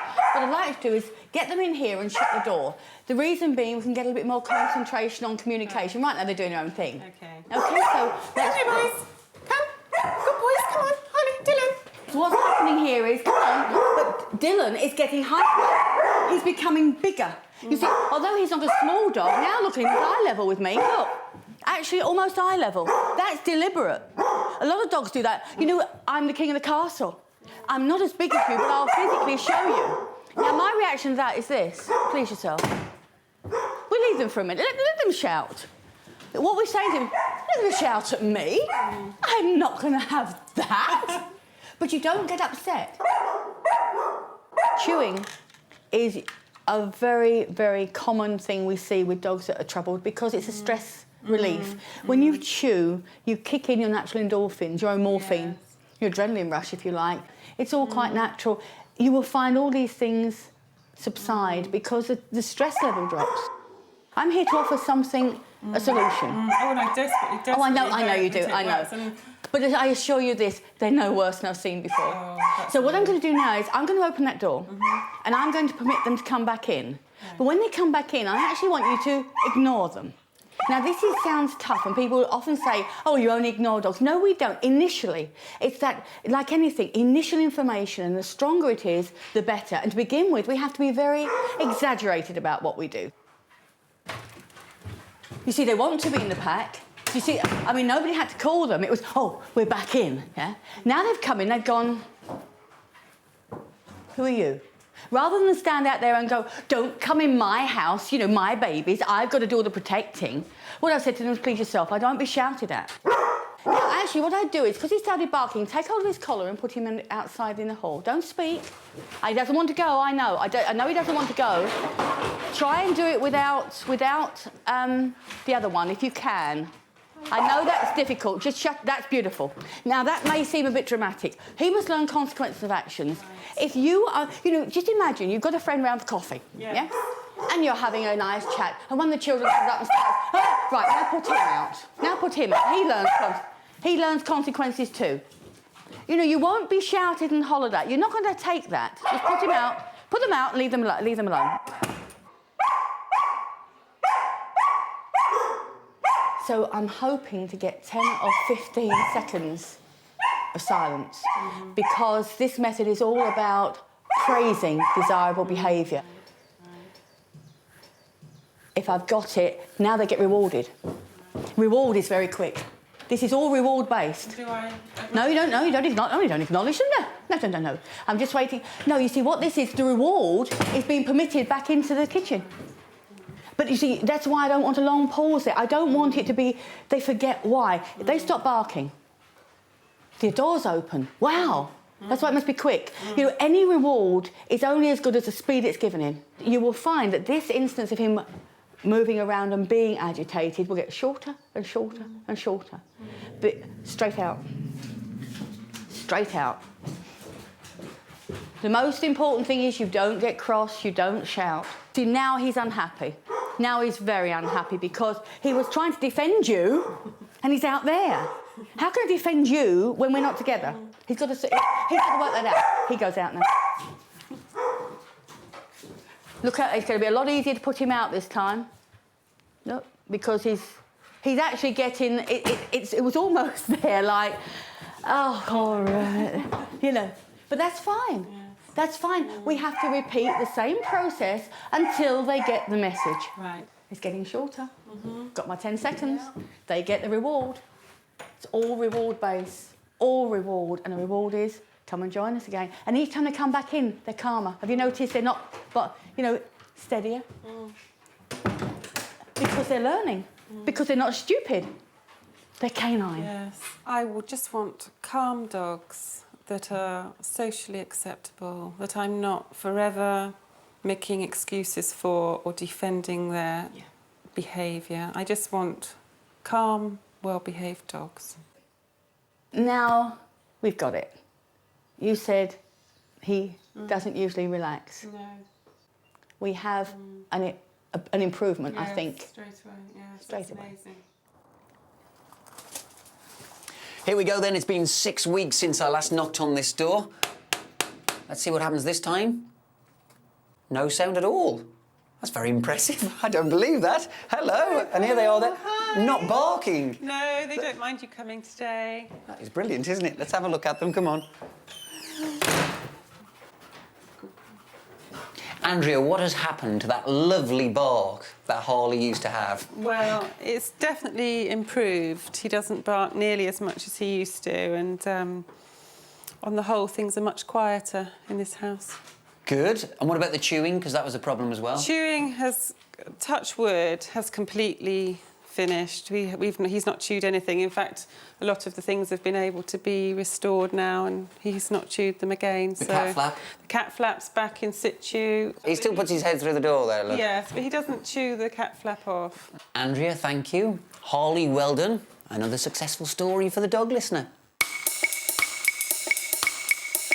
Now, if you go to a friend's house and the friend owns dogs, the one thing you hate is when they keep jumping up at you. Well, we've got double trouble here. This is Peggy and Pip. Hello there. Yes, very friendly they are too, but that's not the only problem. Oh, no. Come on, let's go meet the owner. Come on, let's go meet Christine. Come on, come on. Hi. Hi, Paul. Christine, hello. Rebecca. Hi, James. How are you? I've met the dogs, and this is Merlin, is it, as well? That's Merlin, yes. So, obviously, they're very boisterous. Yes. Is that the main problem? Yes, it is a big problem when we have people coming to the house. But another problem we have is, obviously, living where we do, we have a lot of walkers in the summer and sometimes in the winter. And anybody walking past the house, the dogs go absolutely wild. And if the gate's open, obviously, they start running up to them and jumping up at them, which can be very frightening for people because they are big dogs. They are big dogs, hello. Yes. Although they're very soft, obviously, something like that size coming up to you and jumping up, it's quite frightening. Are they aggressive? No, they're not aggressive. They're just over boisterous. They're very powerful and strong. They're muscular dogs, aren't yeah, they? Very Look strong. at that. Yeah, Look and at he's that. only one. He's only one, yeah. Yeah. Oh, dear. So what would you like from Jan, the dog listener? What would I like? I'd like them to come back when I shout them. And for them not to jump up, because it is very frightening. I'd like them to be just a little bit better behaved when people arrive and not bark so much when people go past.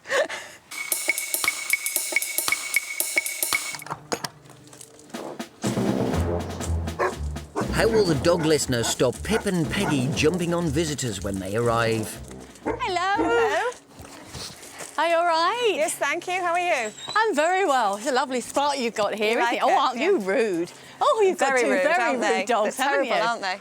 The reason all this happens was in one very, very important question and answer. Do they follow you around? They see all of you, Daddy included, as 2-year-olds. They're looking after you 24 hours a day, 7 days a week, 52 weeks a year with no break. That's the sort of pressure they're under. Let's put it another way. Just supposing Daddy came home from work and you weren't here and you weren't here and Mummy wasn't here. Do you think he'd just go in and make a cup of tea and sit down and not worry? No note. He'd be worrying. He'd be what? Why? Because he'd wonder where we are. Right. So when you go out, what do you think they do? They worry. They worry. Is that fair? No. The other thing is, how do they know when you're coming back? If you're coming back, they don't know, do they? No. So what they do is, when people come through that gate, they go, this is our house, our rules, you've got to do as we say. And when you come back, it's where the devil have you been? So they jump all over you as well. So we've got to take all the pressure off. What we want to say to them is, change jobs. We don't even want these two worrying about you. Now, they're calming down while we're talking. We've got one lay down now of his own free will. Mum's standing over there at the moment, just a little bit reticent. That's fine, because the female is the same as in the horse world. They are the decider of when, where, how. He's there to look good, reproduce, and frighten off enemies, you know. But the female's the one who susses out more. It's a bit similar to Right, our so I was work. gonna say, Oops, you know, send them out to work. No. OK. So when they've settled down, what I'm going to do, even with her standing, I'm going to just get up and move and then come back to this spot. So I'm just going to move and see if he can remain still. What I'm showing them is that, yeah, he's remained still. That's very good. What I'm doing is I'm showing them that I'm a leader. I can do as I like. And I'm not concerned with them. She's not so panicky. He's not even moved. That's brilliant. Right, so I'm going to put them to work. I'm going to ask them to work for me. We'll give them a reason. Now, as soon as I get this food out, being the dogs they are, they're going to come to me. There's no two ways about it. They'll smell it and they come. Yep. Absolutely as I expected. But now the secret of this work is you never become upset. We've got to show the dog what is expected. It's respect for my body space. And I'm demanding mine. But you notice I don't get upset, and I certainly don't look at them. To them, food just means a free-for-all. I want it that when you do call one, and I'm going to do that now with Pip, yeah? Yep. Pip, come. Good boy. Good boy.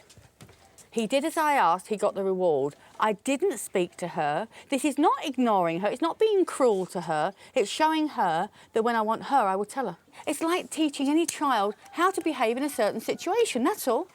And when they know that, that's wonderful. And if you want them for something, you'll call that dog or that dog. It does mean that you can't call both at the same... You can call both at the same time, but for a fortnight, I really wouldn't. I would make sure... treat them as individuals. Because they are. Yeah. That's it. That was brilliantly done there. There was no violence. I loved it. But the only thing I would like you not to do is look at him when you do it. Pip, come. Oh, good boy. Warm. Watch what I do. Oh, good boy. Do you see how I just took her nose out the way? Yeah, because she knows that you're talking to Pip and not to her. That's right. You're looking at Pip and Yes. looking at her. To ask them to do the job of looking after you is as bad as asking them to drive a car. Pip, sit. Pip, sit. Oh, good boy. Did it. Got it. Yeah? It's simple. Give them a reason, they'll do it.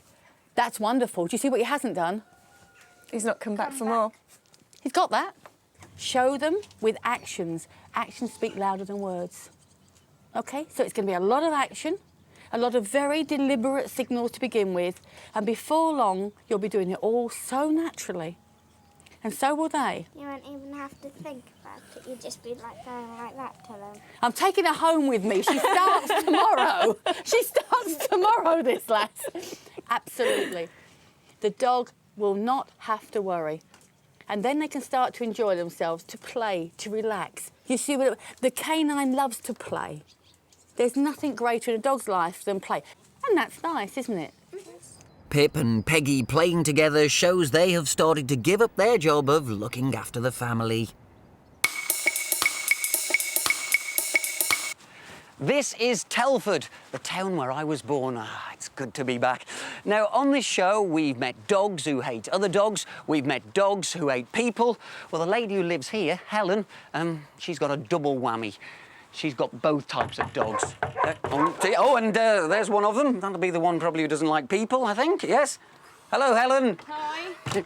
How are you? I'm fine. Yes, that one doesn't like people then? No. And this one doesn't like dogs? No. When does this problem happen? Mostly when we're out walking. Should we go for a walk? Okay. So, why do you think they have these problems?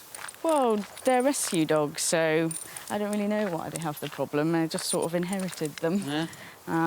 Gabby, how do the problems manifest themselves? Gabby's aggressive towards people. She's snappy. She doesn't hurt, but she will pinch skin. Jack just is obsessed with all other animals, dogs, horses, cows, whatever. Yeah. So he has to stay on his lead. Oh. And it's not fair. Have you tried anything so far? We've been to obedience classes. I've got many behavioural books. Oh, I see. I see. Just going for the camera there. Doesn't like cameras. Yes. I see. You need that muzzle, don't you? Yeah. You definitely need that Yeah, muzzle. you know, at least I know she can't really do any damage. Yeah. Oh, hello. She's not a Oh, they spotted... violent... They spotted other dogs. Yeah. And these two dogs are off their lead. Yeah, yeah. Oh, dear. So do they work in tandem? Do they work together? Oh, yes. And they sort of wind each other up a little bit. There you go. Oh.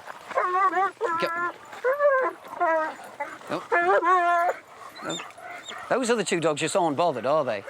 No, no. And these two really want to get at them. Oh, yes. Sounds like a problem for Jan.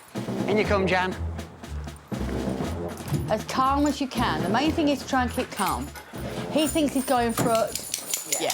Now, you sit down again. I want you to bring her in fairly close to you so she can't get at me. Yeah. Because if you allow her to get to somebody and she can have that snap, you've set yourself up for a failure. Okay. Release that muzzle. Don't praise her for it, just release it. Because she's been a good girl, you just release it. Now, don't look at her. You're disregarding her. Yeah. Your attention's on me. Yeah. I am not going to make any moves towards her at all. Yeah. Not because I fear her, but I don't want her put in a position where she fears me. I want her to lay down, but I'm not going to tell her to do that. No. That's about controlling the dog. She needs to feel comfortable enough that she can settle to lay down. And they will. I think Jack's laid down. That's fine. We're sat down. We're inviting her to join us. Go with her. She's going to go down. That's lovely. Perfect. Because she must feel comfortable enough to do that. Yeah. Call her to you and take them both back out in the kitchen. Good girl. Take her out. Okay? Just... Come on then. Jack, come on. Lovely. Just leave them out there for a moment. Some awful people have done this damage. I know. You know, when you think about it, somebody has made her see that as a weapon. Yeah. When that is, you know, the last thing we want. Okay. So we're going to be totally non-confrontational and build a confidence.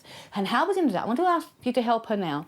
I'm going to ask you to go out there, bring her in, but sit in the chair there so there's a nice distance. Sit down and see how quickly she can settle down. Close the door and just sit there.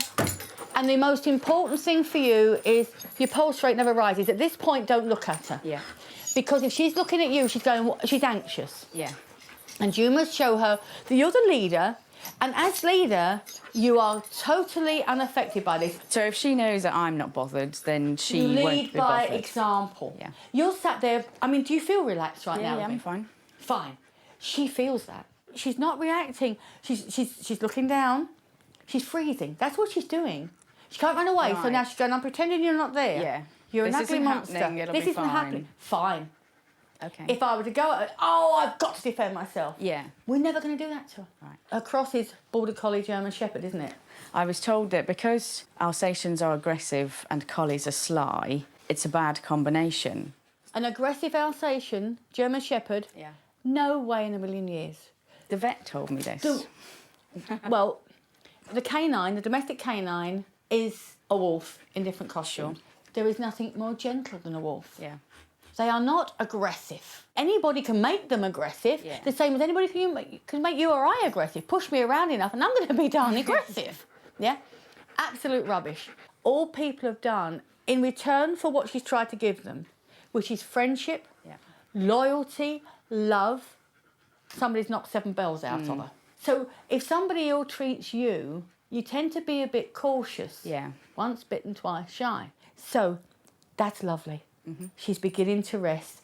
She's glancing up at you again. You didn't look down at her. Pressure's coming off. Right. She's not pricked ears and she's not pinned back afraid. Yeah. She's just taking life in. Don't look now. No. Because if you look at her, you're laying any anxiety on her. Yeah. This way she said, no problem. Let's get them calm. Let's get them responding to you. So if they see something, it's, what's that? They look at me first. Your reaction is, it's okay, It's sweetie." nothing, yeah. I love the way she's looking at you. She is just so devoted to you. But what she's been so far is devoted to looking after you. Now the crying, she's trying to get your attention. Yeah. It's going to fail. This is not being cruel to her. Because imagine walking into a room and every time you walk in, everybody stares at you. Always, every time. Yeah. Maybe so when you look at something, they look at you. Yeah. In the end, you think, what? What am I supposed to do? What are am they I expecting? Every time you make a little step forward, I mean, today you feel more confident, don't you, with her? I can't believe she's this calm. She's always stuck to my side and doesn't really know what's going She's usually on. tense. Yeah. So actually, the fact she's relaxed is an improvement. Absolutely. I didn't Fabulous. think she'd sort of go to sleep like she is. If you push on with this, you've seen a slight improvement. You might not get an improvement every day. You might just go, you might even have a little step back. Yeah. But don't see that, you know, it's like when you're on a diet and you eat a chocolate biscuit or something. It's not the end of it. You don't think that's it. Throw it in, you know. You're going to be fine. You're going to kill, you're going to stop this. Good. All right? Yep, thank you. Fabulous. That'll be only one place for that. And eventually the chains will go as well. When you feel happy and in control, in the bin.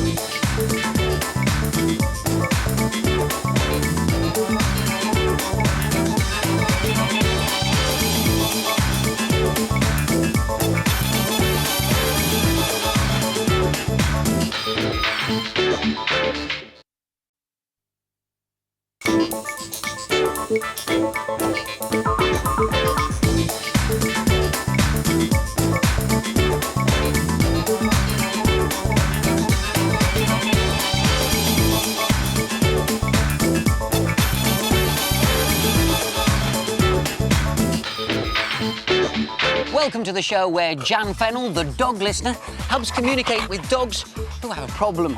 And let's face it, there are some dogs who you don't have a problem with. Isn't that right, Bramble? Yes. Bramble's got a mind of his own. Oh, and he doesn't like other dogs. 7-month-old Holly hides well away when strangers appear. And Death just can't stop barking at visitors.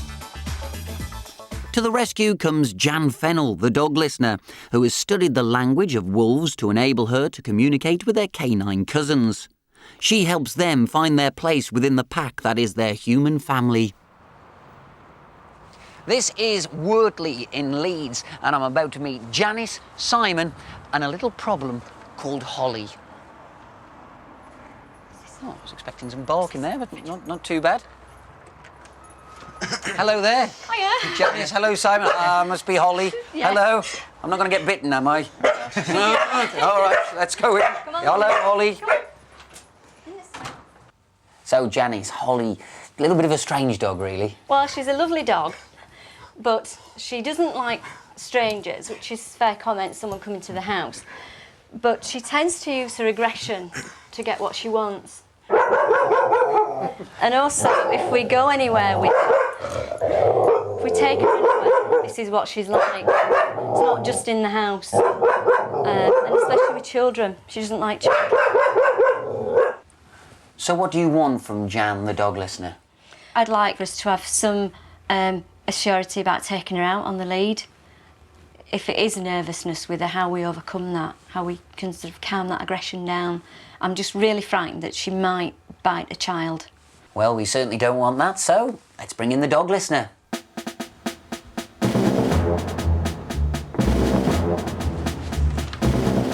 Janice. Hi. Jan Fennell. Lovely Hello. to meet you.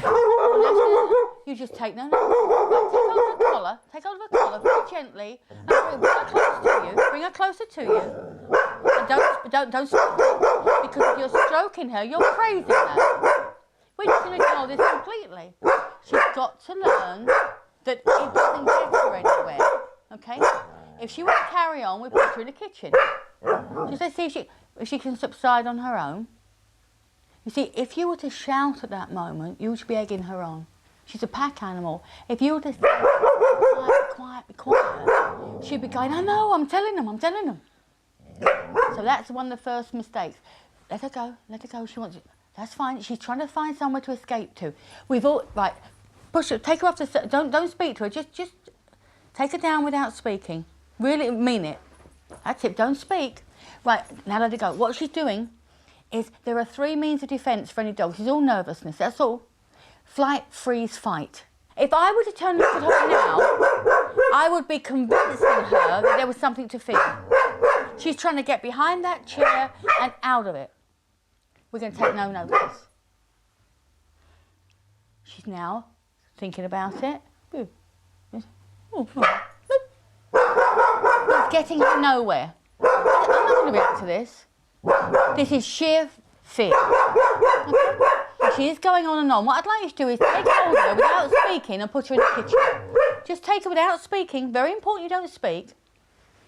Hang on, she stopped. Just sit down again. Why don't you take hold of her? Don't speak, don't look at her. That's better. We haven't got to go as far as that. Now release her. She's laid down of her own free will. If she starts to bark again, we haven't got to be that drastic. Wonderful. Smart dog, smart dog. If she starts again, just take hold of her collar and bring her to you without speaking. Right, don't let her do that. Eject her from the chair without speaking. Gently, but firmly. That's it. Don't speak to her. She's trying to avoid the situation. Flight. Now let her go again. Her reward for being good is to be released. She's looking at you, she's going, what's going on? You know, you usually speak to me now, and what's that over there? So the pack dynamic has changed. It's gone from you 3 to 4. Now I've got what I wanted. Of her own free will, she's laid down. She's thought, I'm going to have a think. She's having time out. She's having a think now. She's, well, don't know what's going on, but it's not too bad. It's not too bad. This here has not attacked me, or threatened me, or frightened me. I've been able to run away, so I feel safe. If you can get an escape from something, you go, oh, what was that? And you can have a look. That's terrific. She's made the decision herself. It's only taken 2 or 3 minutes, but we've got what we want. She's laid down of her own free will. You haven't had to say, go lay down. If you give somebody the correct information, you don't have to become a dominant force. You don't have to become a bully. Yeah. So when your visitors come, just hold her, and when she becomes completely relaxed, let her go. Mm-hmm. Let her make a decision like that. The most important thing is ask your visitors not to go at her. Yeah, they all do. They come in and they say, what's wrong with you? What's the matter? I'm not going to hurt you. What are you barking for? You lead by example and you're, hi, lovely to see you, and take no notice of the dog, and she thinks, that's okay with you? That's okay with me? That's fine. Holly, come on, love. Holly, come on, sweetheart. Holly, come. Give her time to think about it. She's got to sit there and think, what's the chances of me dying if I come out? When you get a dog that is so troubled, every day is a day of 1,000 threats. When she's out in the park and off the lead, she's fine. She doesn't bother anyone. If they put the hand out to her, she'll just back off and walk away. She's got the, she can't run away. When she's on the lead, she doesn't like it and she will go at people. Right. Why? Flight, freeze, fight. On lead, what can she do? She can't run away. She can't run away, no. She can't even freeze if they come at her. She's got no choice. You're giving her no option but to defend herself. Yeah? Yeah. Off lead, get out of here. So I'm going to ask you to do something very drastic. I don't want you to take her out for a fortnight. Right. Do the power change. You become leaders. Yeah. So she can put her trust in you. She's a very, very frightened little dog. No, actually, she's terrified. So that's what she's doing now. Keep my head down. Don't come near me. I'll keep my head down. Things aren't as they should be. This human, this person hasn't done what they thought, and these two haven't paid attention to me. I've got to have a think about this. And I want you to give her as much breathing space as you can. You know, you feel a bit upset, don't you? Don't. The reason I'm here is you love this little dog, don't you? And now I've shown you how to put it right. So don't see it as a bad thing. See it as a break with the bad stuff and on with the good. Okay? There'll be tears of joy soon, don't worry.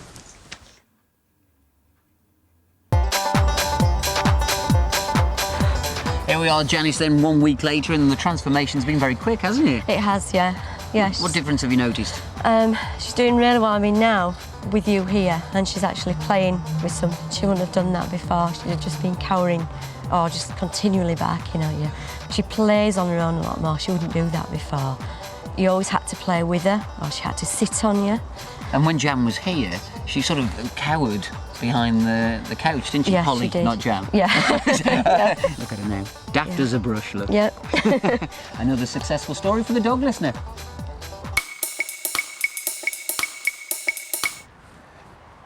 This is Aberdeen. You can tell it's Aberdeen, look, the Granite City. We're here to meet a dog called Deaf who's got a slight problem.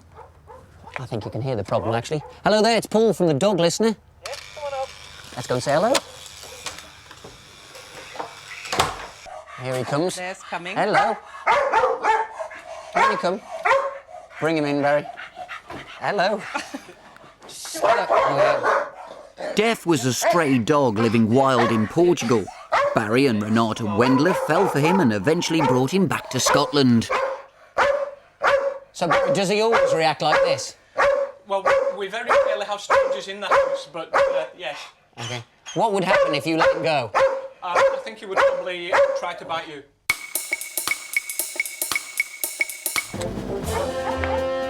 Right, house. It's Jan Fennell.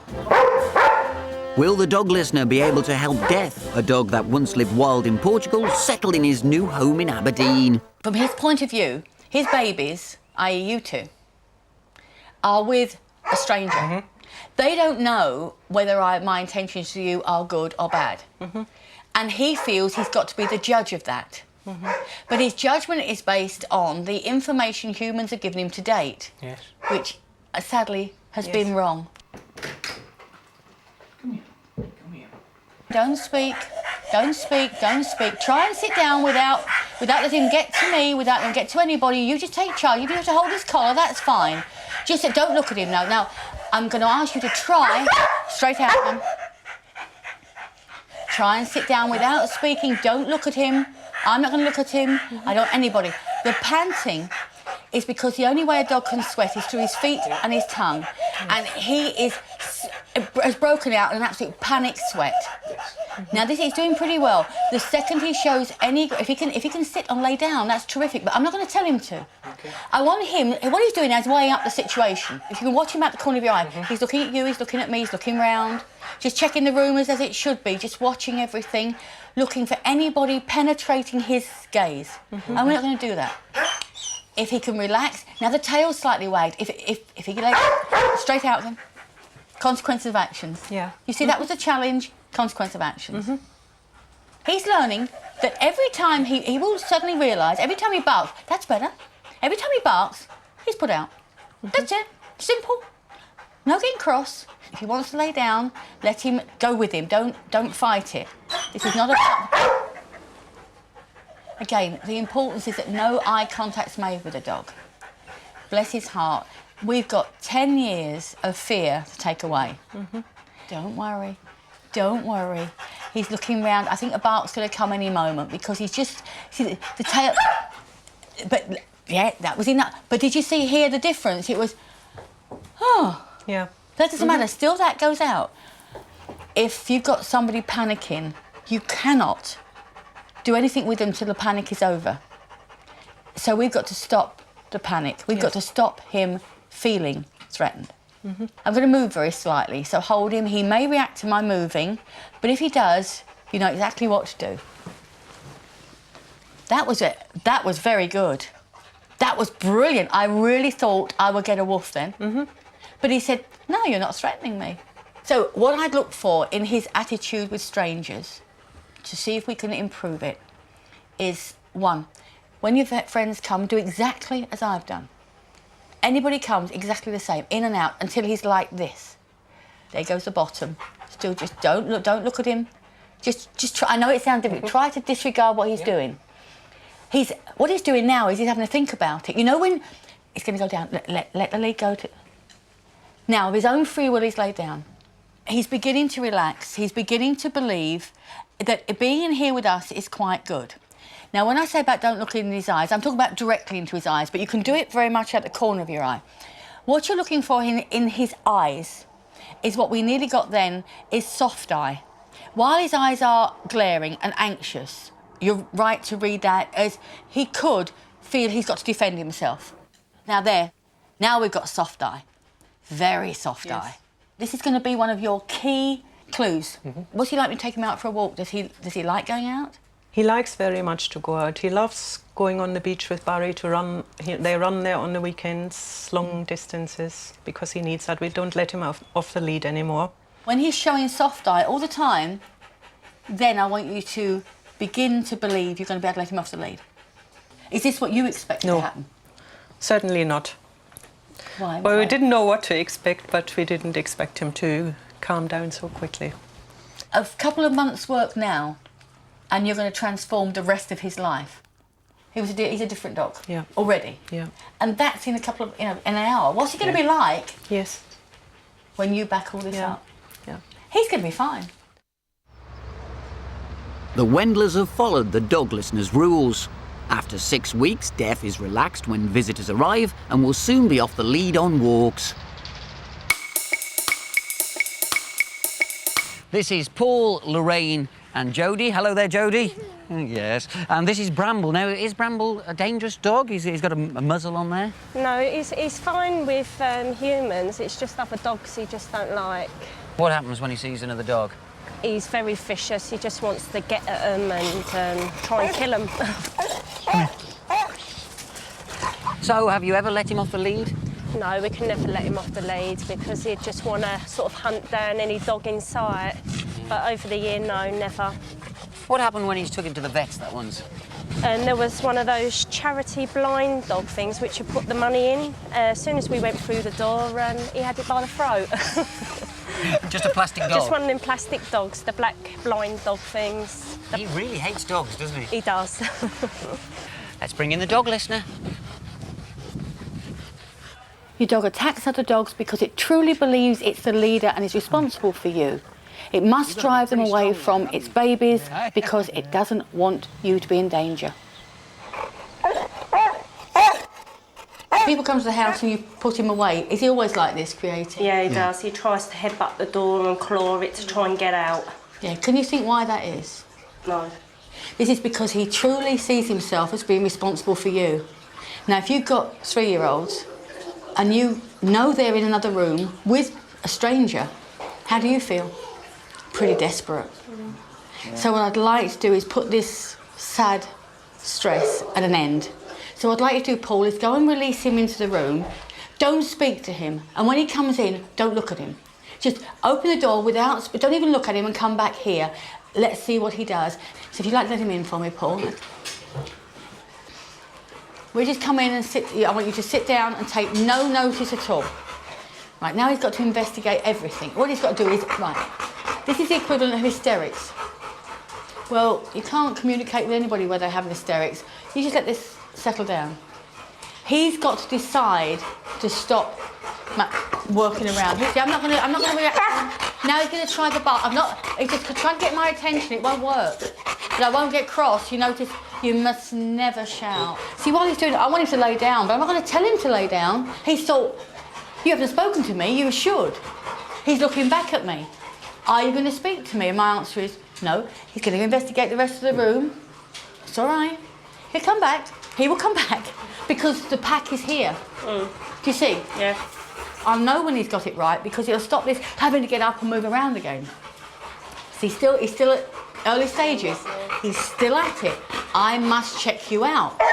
Now we're going to add this. That won't do it. That won't get me to speak to him. The whine, usually that gets somebody to say, "What's the matter, darling?" Yeah? You see, he's got you that well trained. Yeah. But he won't work with me. If you do something that gets you nothing, you stop doing it. This is the way to show a dog what is desired and what is not. Bramble, Bramble, come on, love. Bramble, come. Oh, good boy. Oh, good boy. Now, what he's learnt is to cooperate with me is nice. It's like when you go to work, if your boss pays you well and respects you and is kind to you, you're quite happy in that job. So he's still going through the performance. I am rushing this a little bit, I must admit, because I think it's going to take longer to calm down. Right. Bramble, come on, love. Bramble, come. Bramble, sit. Oh, good boy. You see, I'm not grabbing him, I'm forcing him to do anything. He's doing it. He's doing it, and he's learning the value of this cooperation. Now he's shouting at me, saying, "I want more." Oh, no, no, no, no. Now this is when I become very quiet. I do not react to that. And if it starts this, at least an hour before you do anything with him again. You teach him now the consequences of actions. So what you're saying is when we sort of get out of bed first thing in the morning, so we sort of ignore him from when we get up? Yeah. Right, so it's sort of no eye contact? Or... Right, because that's separation. Right. You've got up in the morning after sleeping. Humans tend to underestimate how important it is for the canine to sort out after separation where they stand, and this is why. The pack sits together, ready to defend the pack all the time. They're on defence. Now, when one member goes for some reason, they have to realign, so they're still a fighting force. So when that one comes back again, we've got to realign again. So it's not the dog going over the same thing because it wants to, it has to.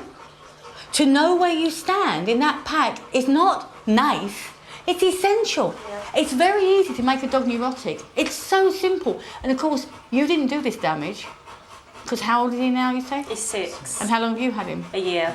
Since he was 5. So, you know, this pattern you've inherited.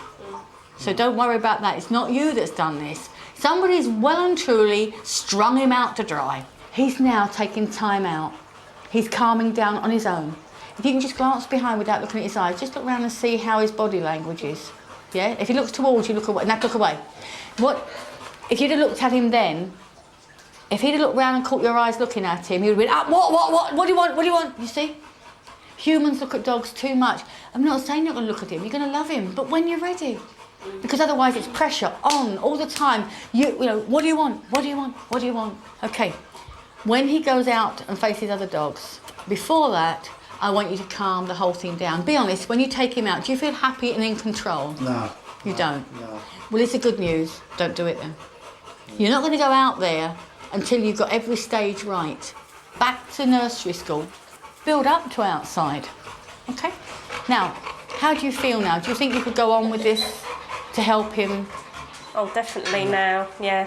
I think after seeing you actually with him and sort of ignoring him, I reckon we can actually do it, definitely. We take one step at a time, then we get it all together, I think. Bramble is beginning to relax and will be able to do so completely when he gives up his leadership role. Now, this is your dog, Jan, Sadie. Yep. A very happy dog, I think. Yeah, she's never had a moment's confusion in her life. She's always known that what's required of her, and therefore she can relax and enjoy life. Now, we've just seen Bramble. Yeah. Not such a happy dog. No, rescue dog from the start. You know, Donna's inherited the problems. Long road to go. The dog's defensive outside in the big wide world. They need to practice at home, garden, and then progress out. But it could take months. Now, a lot of the dogs seem to have this nervous aggression. Oh, yeah. Why is that? Because, you see, look, if somebody is trying to push you around, which is traditional way of working with a dog, you're going to have one of three reactions. Either going to go along with it, which most dogs do, yeah, OK. Or you're going to get, please don't hurt me, which we've seen. And then you're going to get the others that say, don't you come at me. If you do, I'm going to have you. George, it was like, take me on. I'm a big boy, I'll take you on. You even see Yorkshire Terriers like this, so it's not just because he was big. A lot of the dogs seem to have this strange obsession. Yeah. Licking wallpaper, for That's instance. right. Yeah, we had Charlie with the lights, didn't we? Yes. And we had William with the door, Hamish with his tail. But what happens is, a dog quickly makes something of something, if you make something of it. Now, you notice with William, I just went up and moved him away from that door. And the same with Charlie, moved him away. When you walk into a room, there's a dog there, you have this amazing effect on them. Why is that? How is that? Basically, I know what I'm doing. I'm showing him that I'm non-confrontational. Yeah. Does he normally do this with people? No. Really? It's a language. And they understand me. So what should people have learned from this series of The Dog Listener? Well, I hope they learn that there's no need for any aggression. They can do something about the behaviour of their dog in their own home, at their pace and their dog's pace. These are vital things because, you know, you can take charge of your own life and your own animal and get a very happy result at the end of it. A stress-free dog. That's what we want. Like this one. Well, that's it for The Dog Listener. I do hope you've enjoyed it. From me, from Jan, and of course from Sadie. Goodbye. For your chance to win a copy of Jan Fennell's book, The Dog Listener, go to the Channel 5 website, www.channel5.co.uk/dog listener.